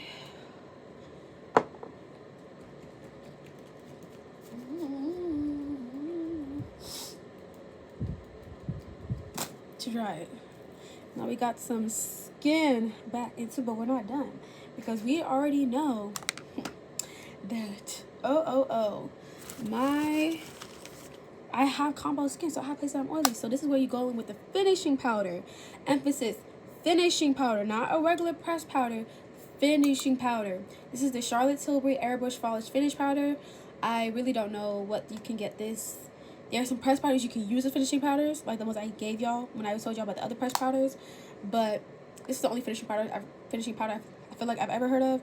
Mind you, I don't know every single makeup powder out there. So if you already know one that's better than this and cheaper than this, please use that. But I really, really, really love this.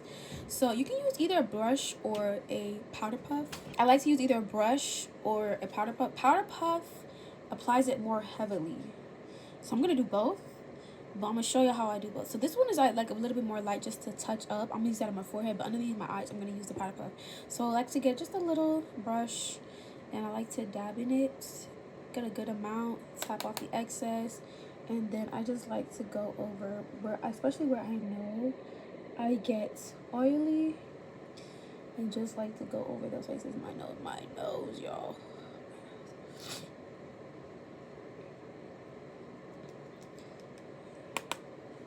My chin.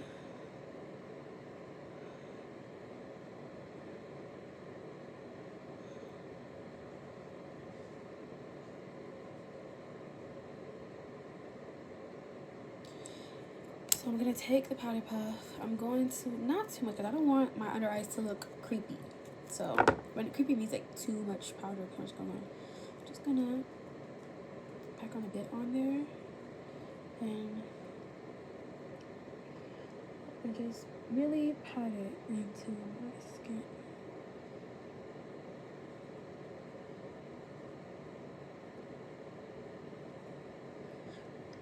And we're gonna go over right here.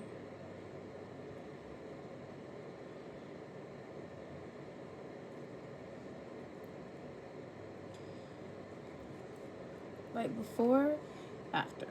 Just gives a nice.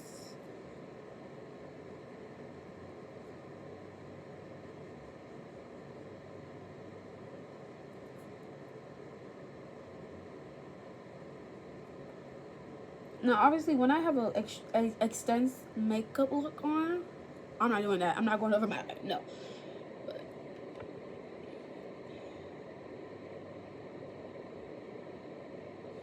I'm gonna clean up around my mouth.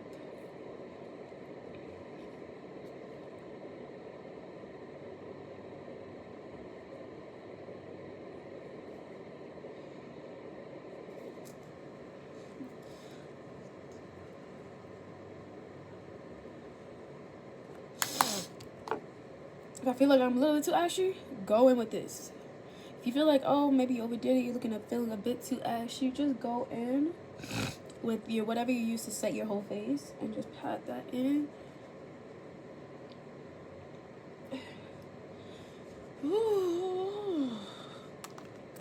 I'll always be a gloss girl, so I don't know if I'm gonna show y'all a look with then if you wanna, right there still, so just this, do final little touches on. I'm gonna do my eyebrows and eyelashes next. Then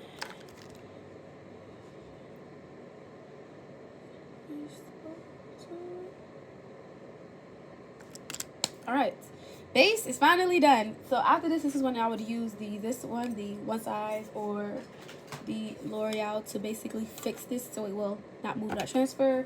But I'm not gonna do that because I'm gonna wash my face right after this. So brows. So this is a part where I feel like I can't do y'all justice. Brows, as you can see by my brows, I have been blessed with pretty good brows. I don't have to do much for my brows to look good. So I haven't had the opportunity to really learn the technique of making brows, of doing my brows. So I'm gonna just show y'all what I do. I will usually do my brows at the beginning. I'm gonna tell you what I do.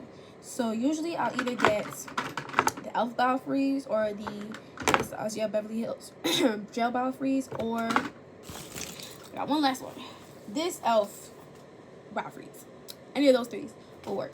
And I will laminate. But I didn't do that because I did my foundation first and I was like, you know what, I'll just do my brows at the end. So another thing I like to do is something like, I have like feathery brows. So my hair is dyed blonde. I don't know if you can tell. My hair is grown out. This is basically my black hair.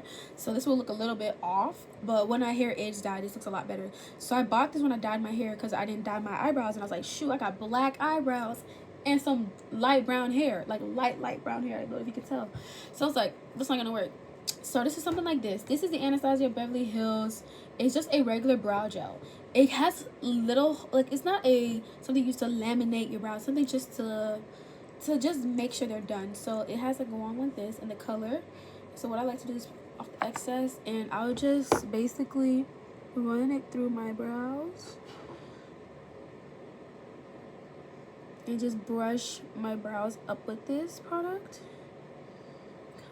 And I only really need color in the front a little bit, because that's where like my hair is sparse the most, and I'll use it back to diffuse it.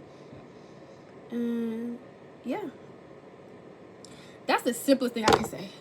I'm so sorry, y'all. I feel like I'm letting y'all down when it comes to brows, but literally, I just, unfortunately for me, y'all, I fall short when it comes to brows. Hold on, I'm looking. There you go. I'm like, and ooh.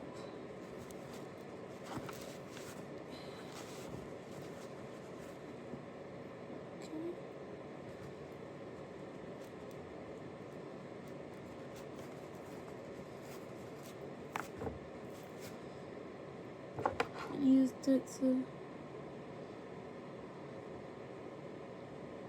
Let me do the same on the other side, and maybe that's my brows.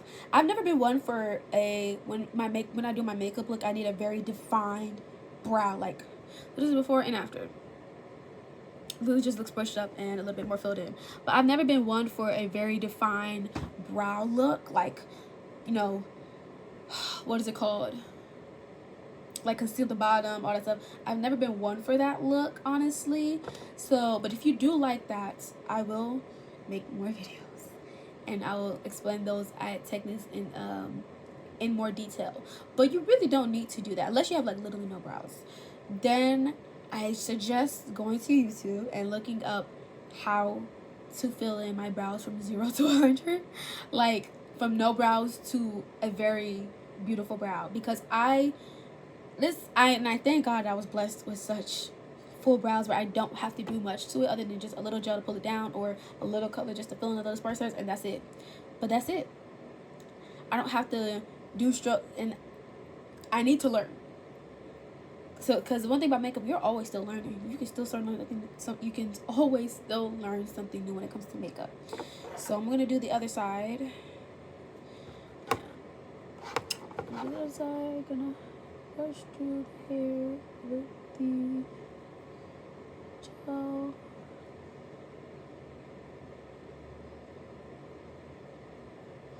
Just brush my brow hairs up. And honestly, I haven't done some maintenance on my brows because I do my own brows. I shave my own brows. I don't trust myself to wax it, and I use tweezers to get the ingrowns. But other than that, yeah, I shape my own brows. I don't go to the salon because I can do it myself. I know what kind of brows I like, and I know how to do it using a facial razor, so why not? Ooh, that's a lot. I didn't mean to use that much. Okay. And I use this to any excess smooth. One thing, but when it comes to makeup, you will learn to be ambidextrous. Like, you're gonna learn how to use that left hand, baby. Cause sometimes sometimes your right hand just doesn't do the left side justice. So you have to learn how to use your left side.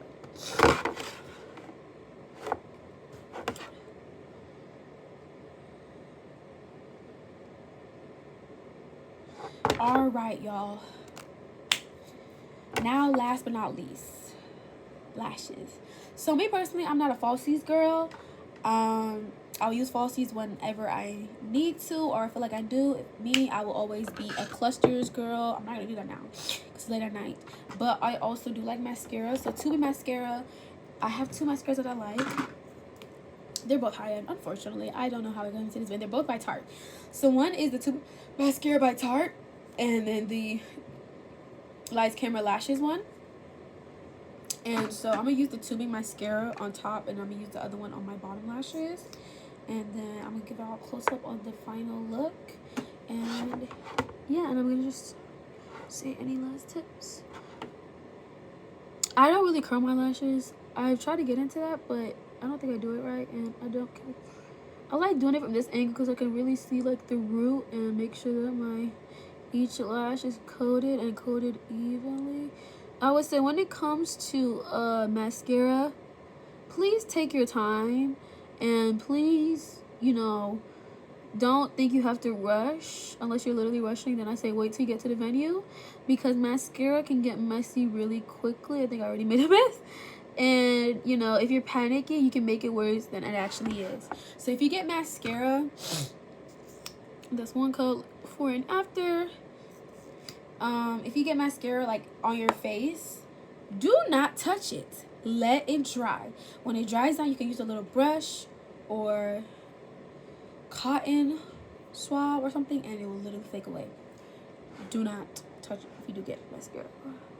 Just you know, roll your eyes, do a big huff, and then move on. Ooh. I wonder what time is it. I still have to edit this. Too many times I went off camera to freaking. The left side always gives me more trouble. I don't know. It always ends up looking better. I gotta.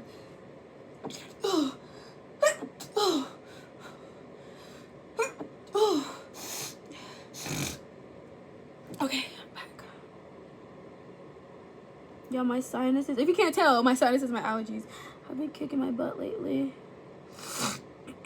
I'm so glad I don't have to lead tomorrow and at worship, cause baby, I'll sing one lyric, turn around, sneeze, sing another lyric, turn around, sneeze. It's ridiculous.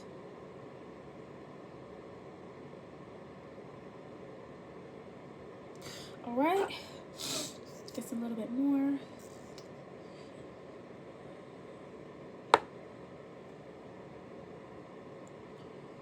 Other coats.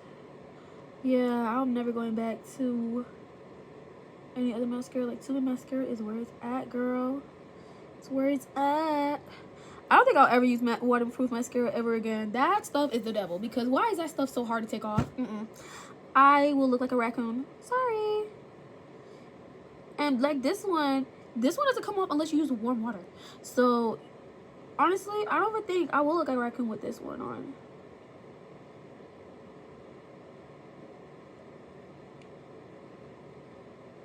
Okay, let's finish this side. Ooh, I got it on my forehead.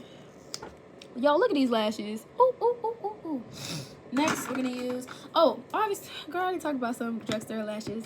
So, Maybelline and L'Oreal. Cannot go wrong with those brands and those lashes. They have so many. I have the Falsies by, it's a really old one. Falsies by, I might use this one instead. By L'Oreal, really good one. I used to have the other one by Maybelline too. I wonder where it went. This one's like probably really, really dry. Is anything going to come out of this? I don't even know, because this is such an old mascara. But I'm not gonna lie, when it comes to bottom mascaras, you want to use kind of old mascara that's dried out a little bit, and then rather than a new wet mascara, because it will have, using something that's older and already drier, it will have a less likely to smudge and mess up your under eye. Everyone knows when you're doing sorry. Everyone knows when you're doing bottom mascara, you don't like do it like you do. You kind of like go like this, like side to side, not up and down. Yeah, man. Like, what? This is the driest mascara in the world. I don't even think this product, I think this is strictly just for the bottom lashes. But it looks real good.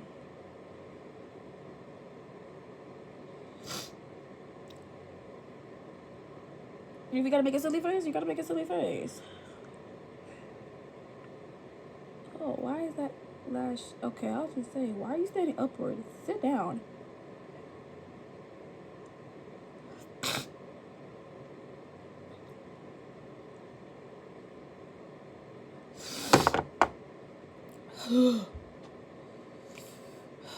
Alright, y'all.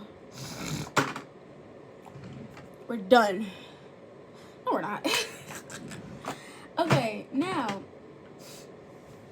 I do have I'm just gonna use this, a way to elevate your look. You're going to love it. Get any shimmer, eyeshadow, solid shimmers, highlighter, whatever. Just get a little shimmer and get a nice small little brush. This is going to elevate your makeup look. I'm using my Makeup by Mario Ethereal's Eyes Moonlight palette, and I'm going to use this white shimmer right here, because that's my favorite shimmer. I love it so much. So what you're going to do is you're going to do it in your inner corner, and you're going to do it right here. So you just get some, you pack it on there, and you tap off the excess. You have to tap off the excess. I should not have did that right there. Tap off the excess. There's still some on there, and you're going to pat it from your inner corner, just your inner corner.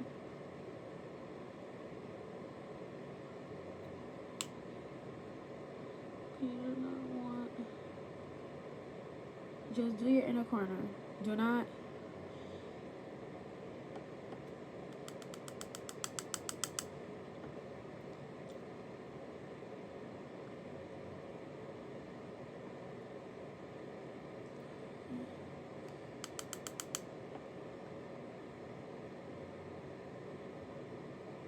there, that's it. And connect the dots. There, that's it. That's it. That's it.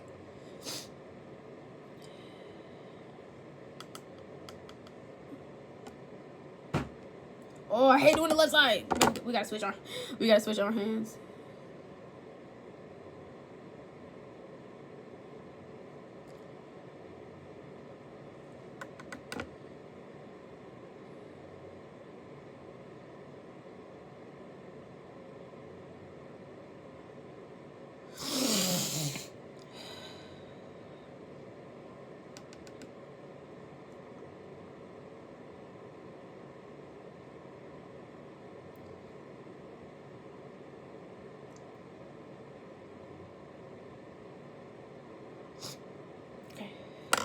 Now, if you have any,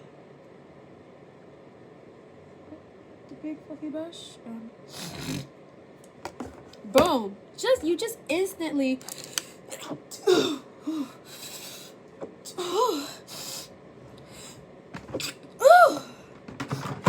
y'all, I'm sick and tired of this. My allergies, like, this is ridiculous.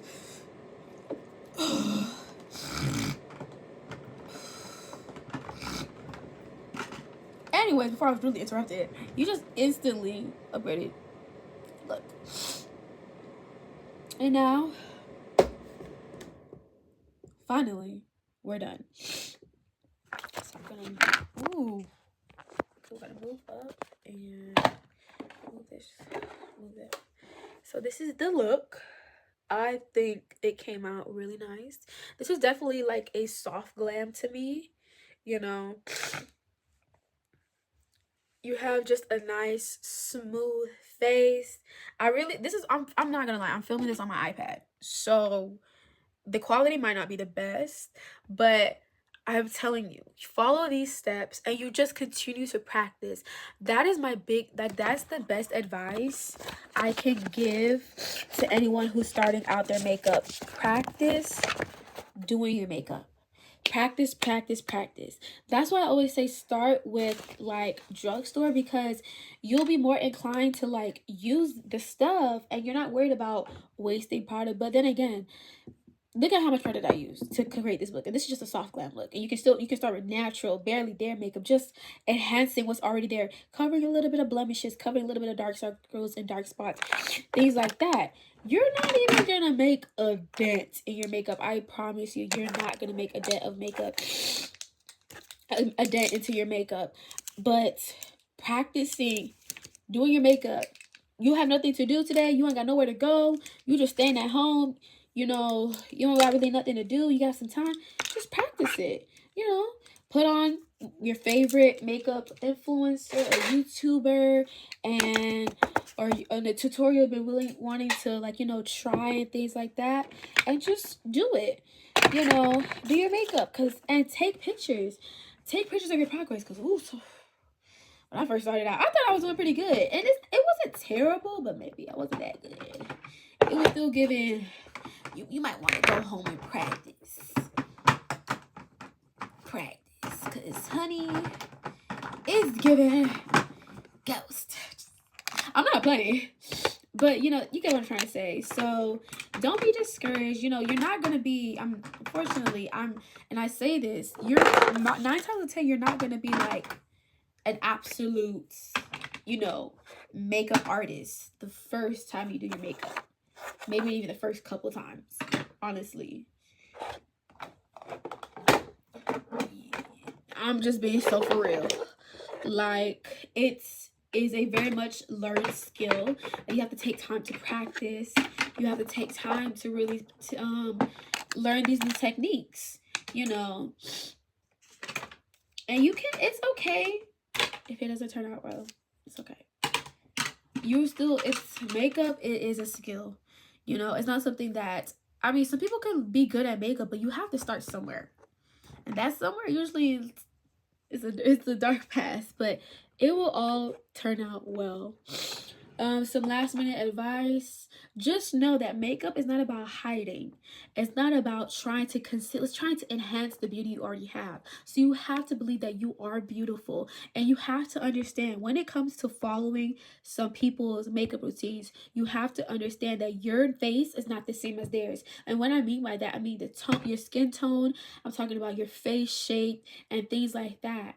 The things they do work for their face. The things I do, I had to learn that works for my face. Because before, I was doing things that did not suit my face shape at all. I was putting blush a little too low. I wasn't even dabbling with contour bronzer because I was like, I know I'm not good with that. I was using way too much concealer, but I didn't even need that much. You know, I was trying to do my eyebrows and it looked like black, but it was just not working. So I had to realize some things I don't need that much. Some things I can use a little bit more. I can go higher, I can go lower, and it suits my face. Like, one thing I like about my makeup is that I like a base that you can tell I have makeup on, but it just still looks so much like skin. I have powder. I have so much layers of makeup on right now, but it doesn't look cakey. It doesn't look heavy.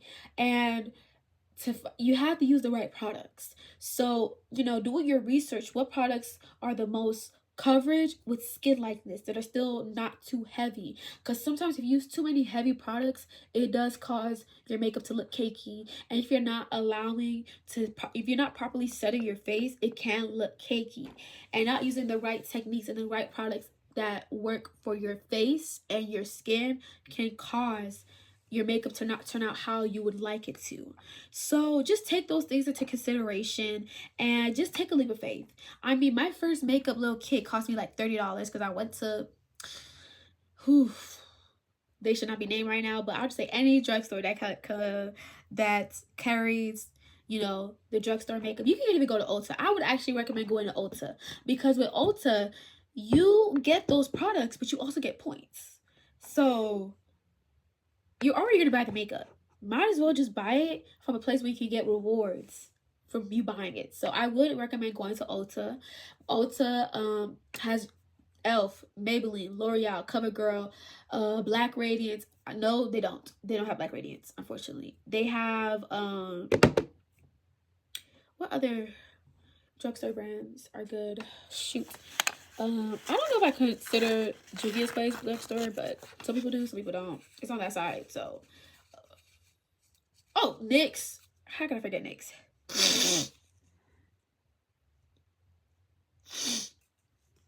And so many more.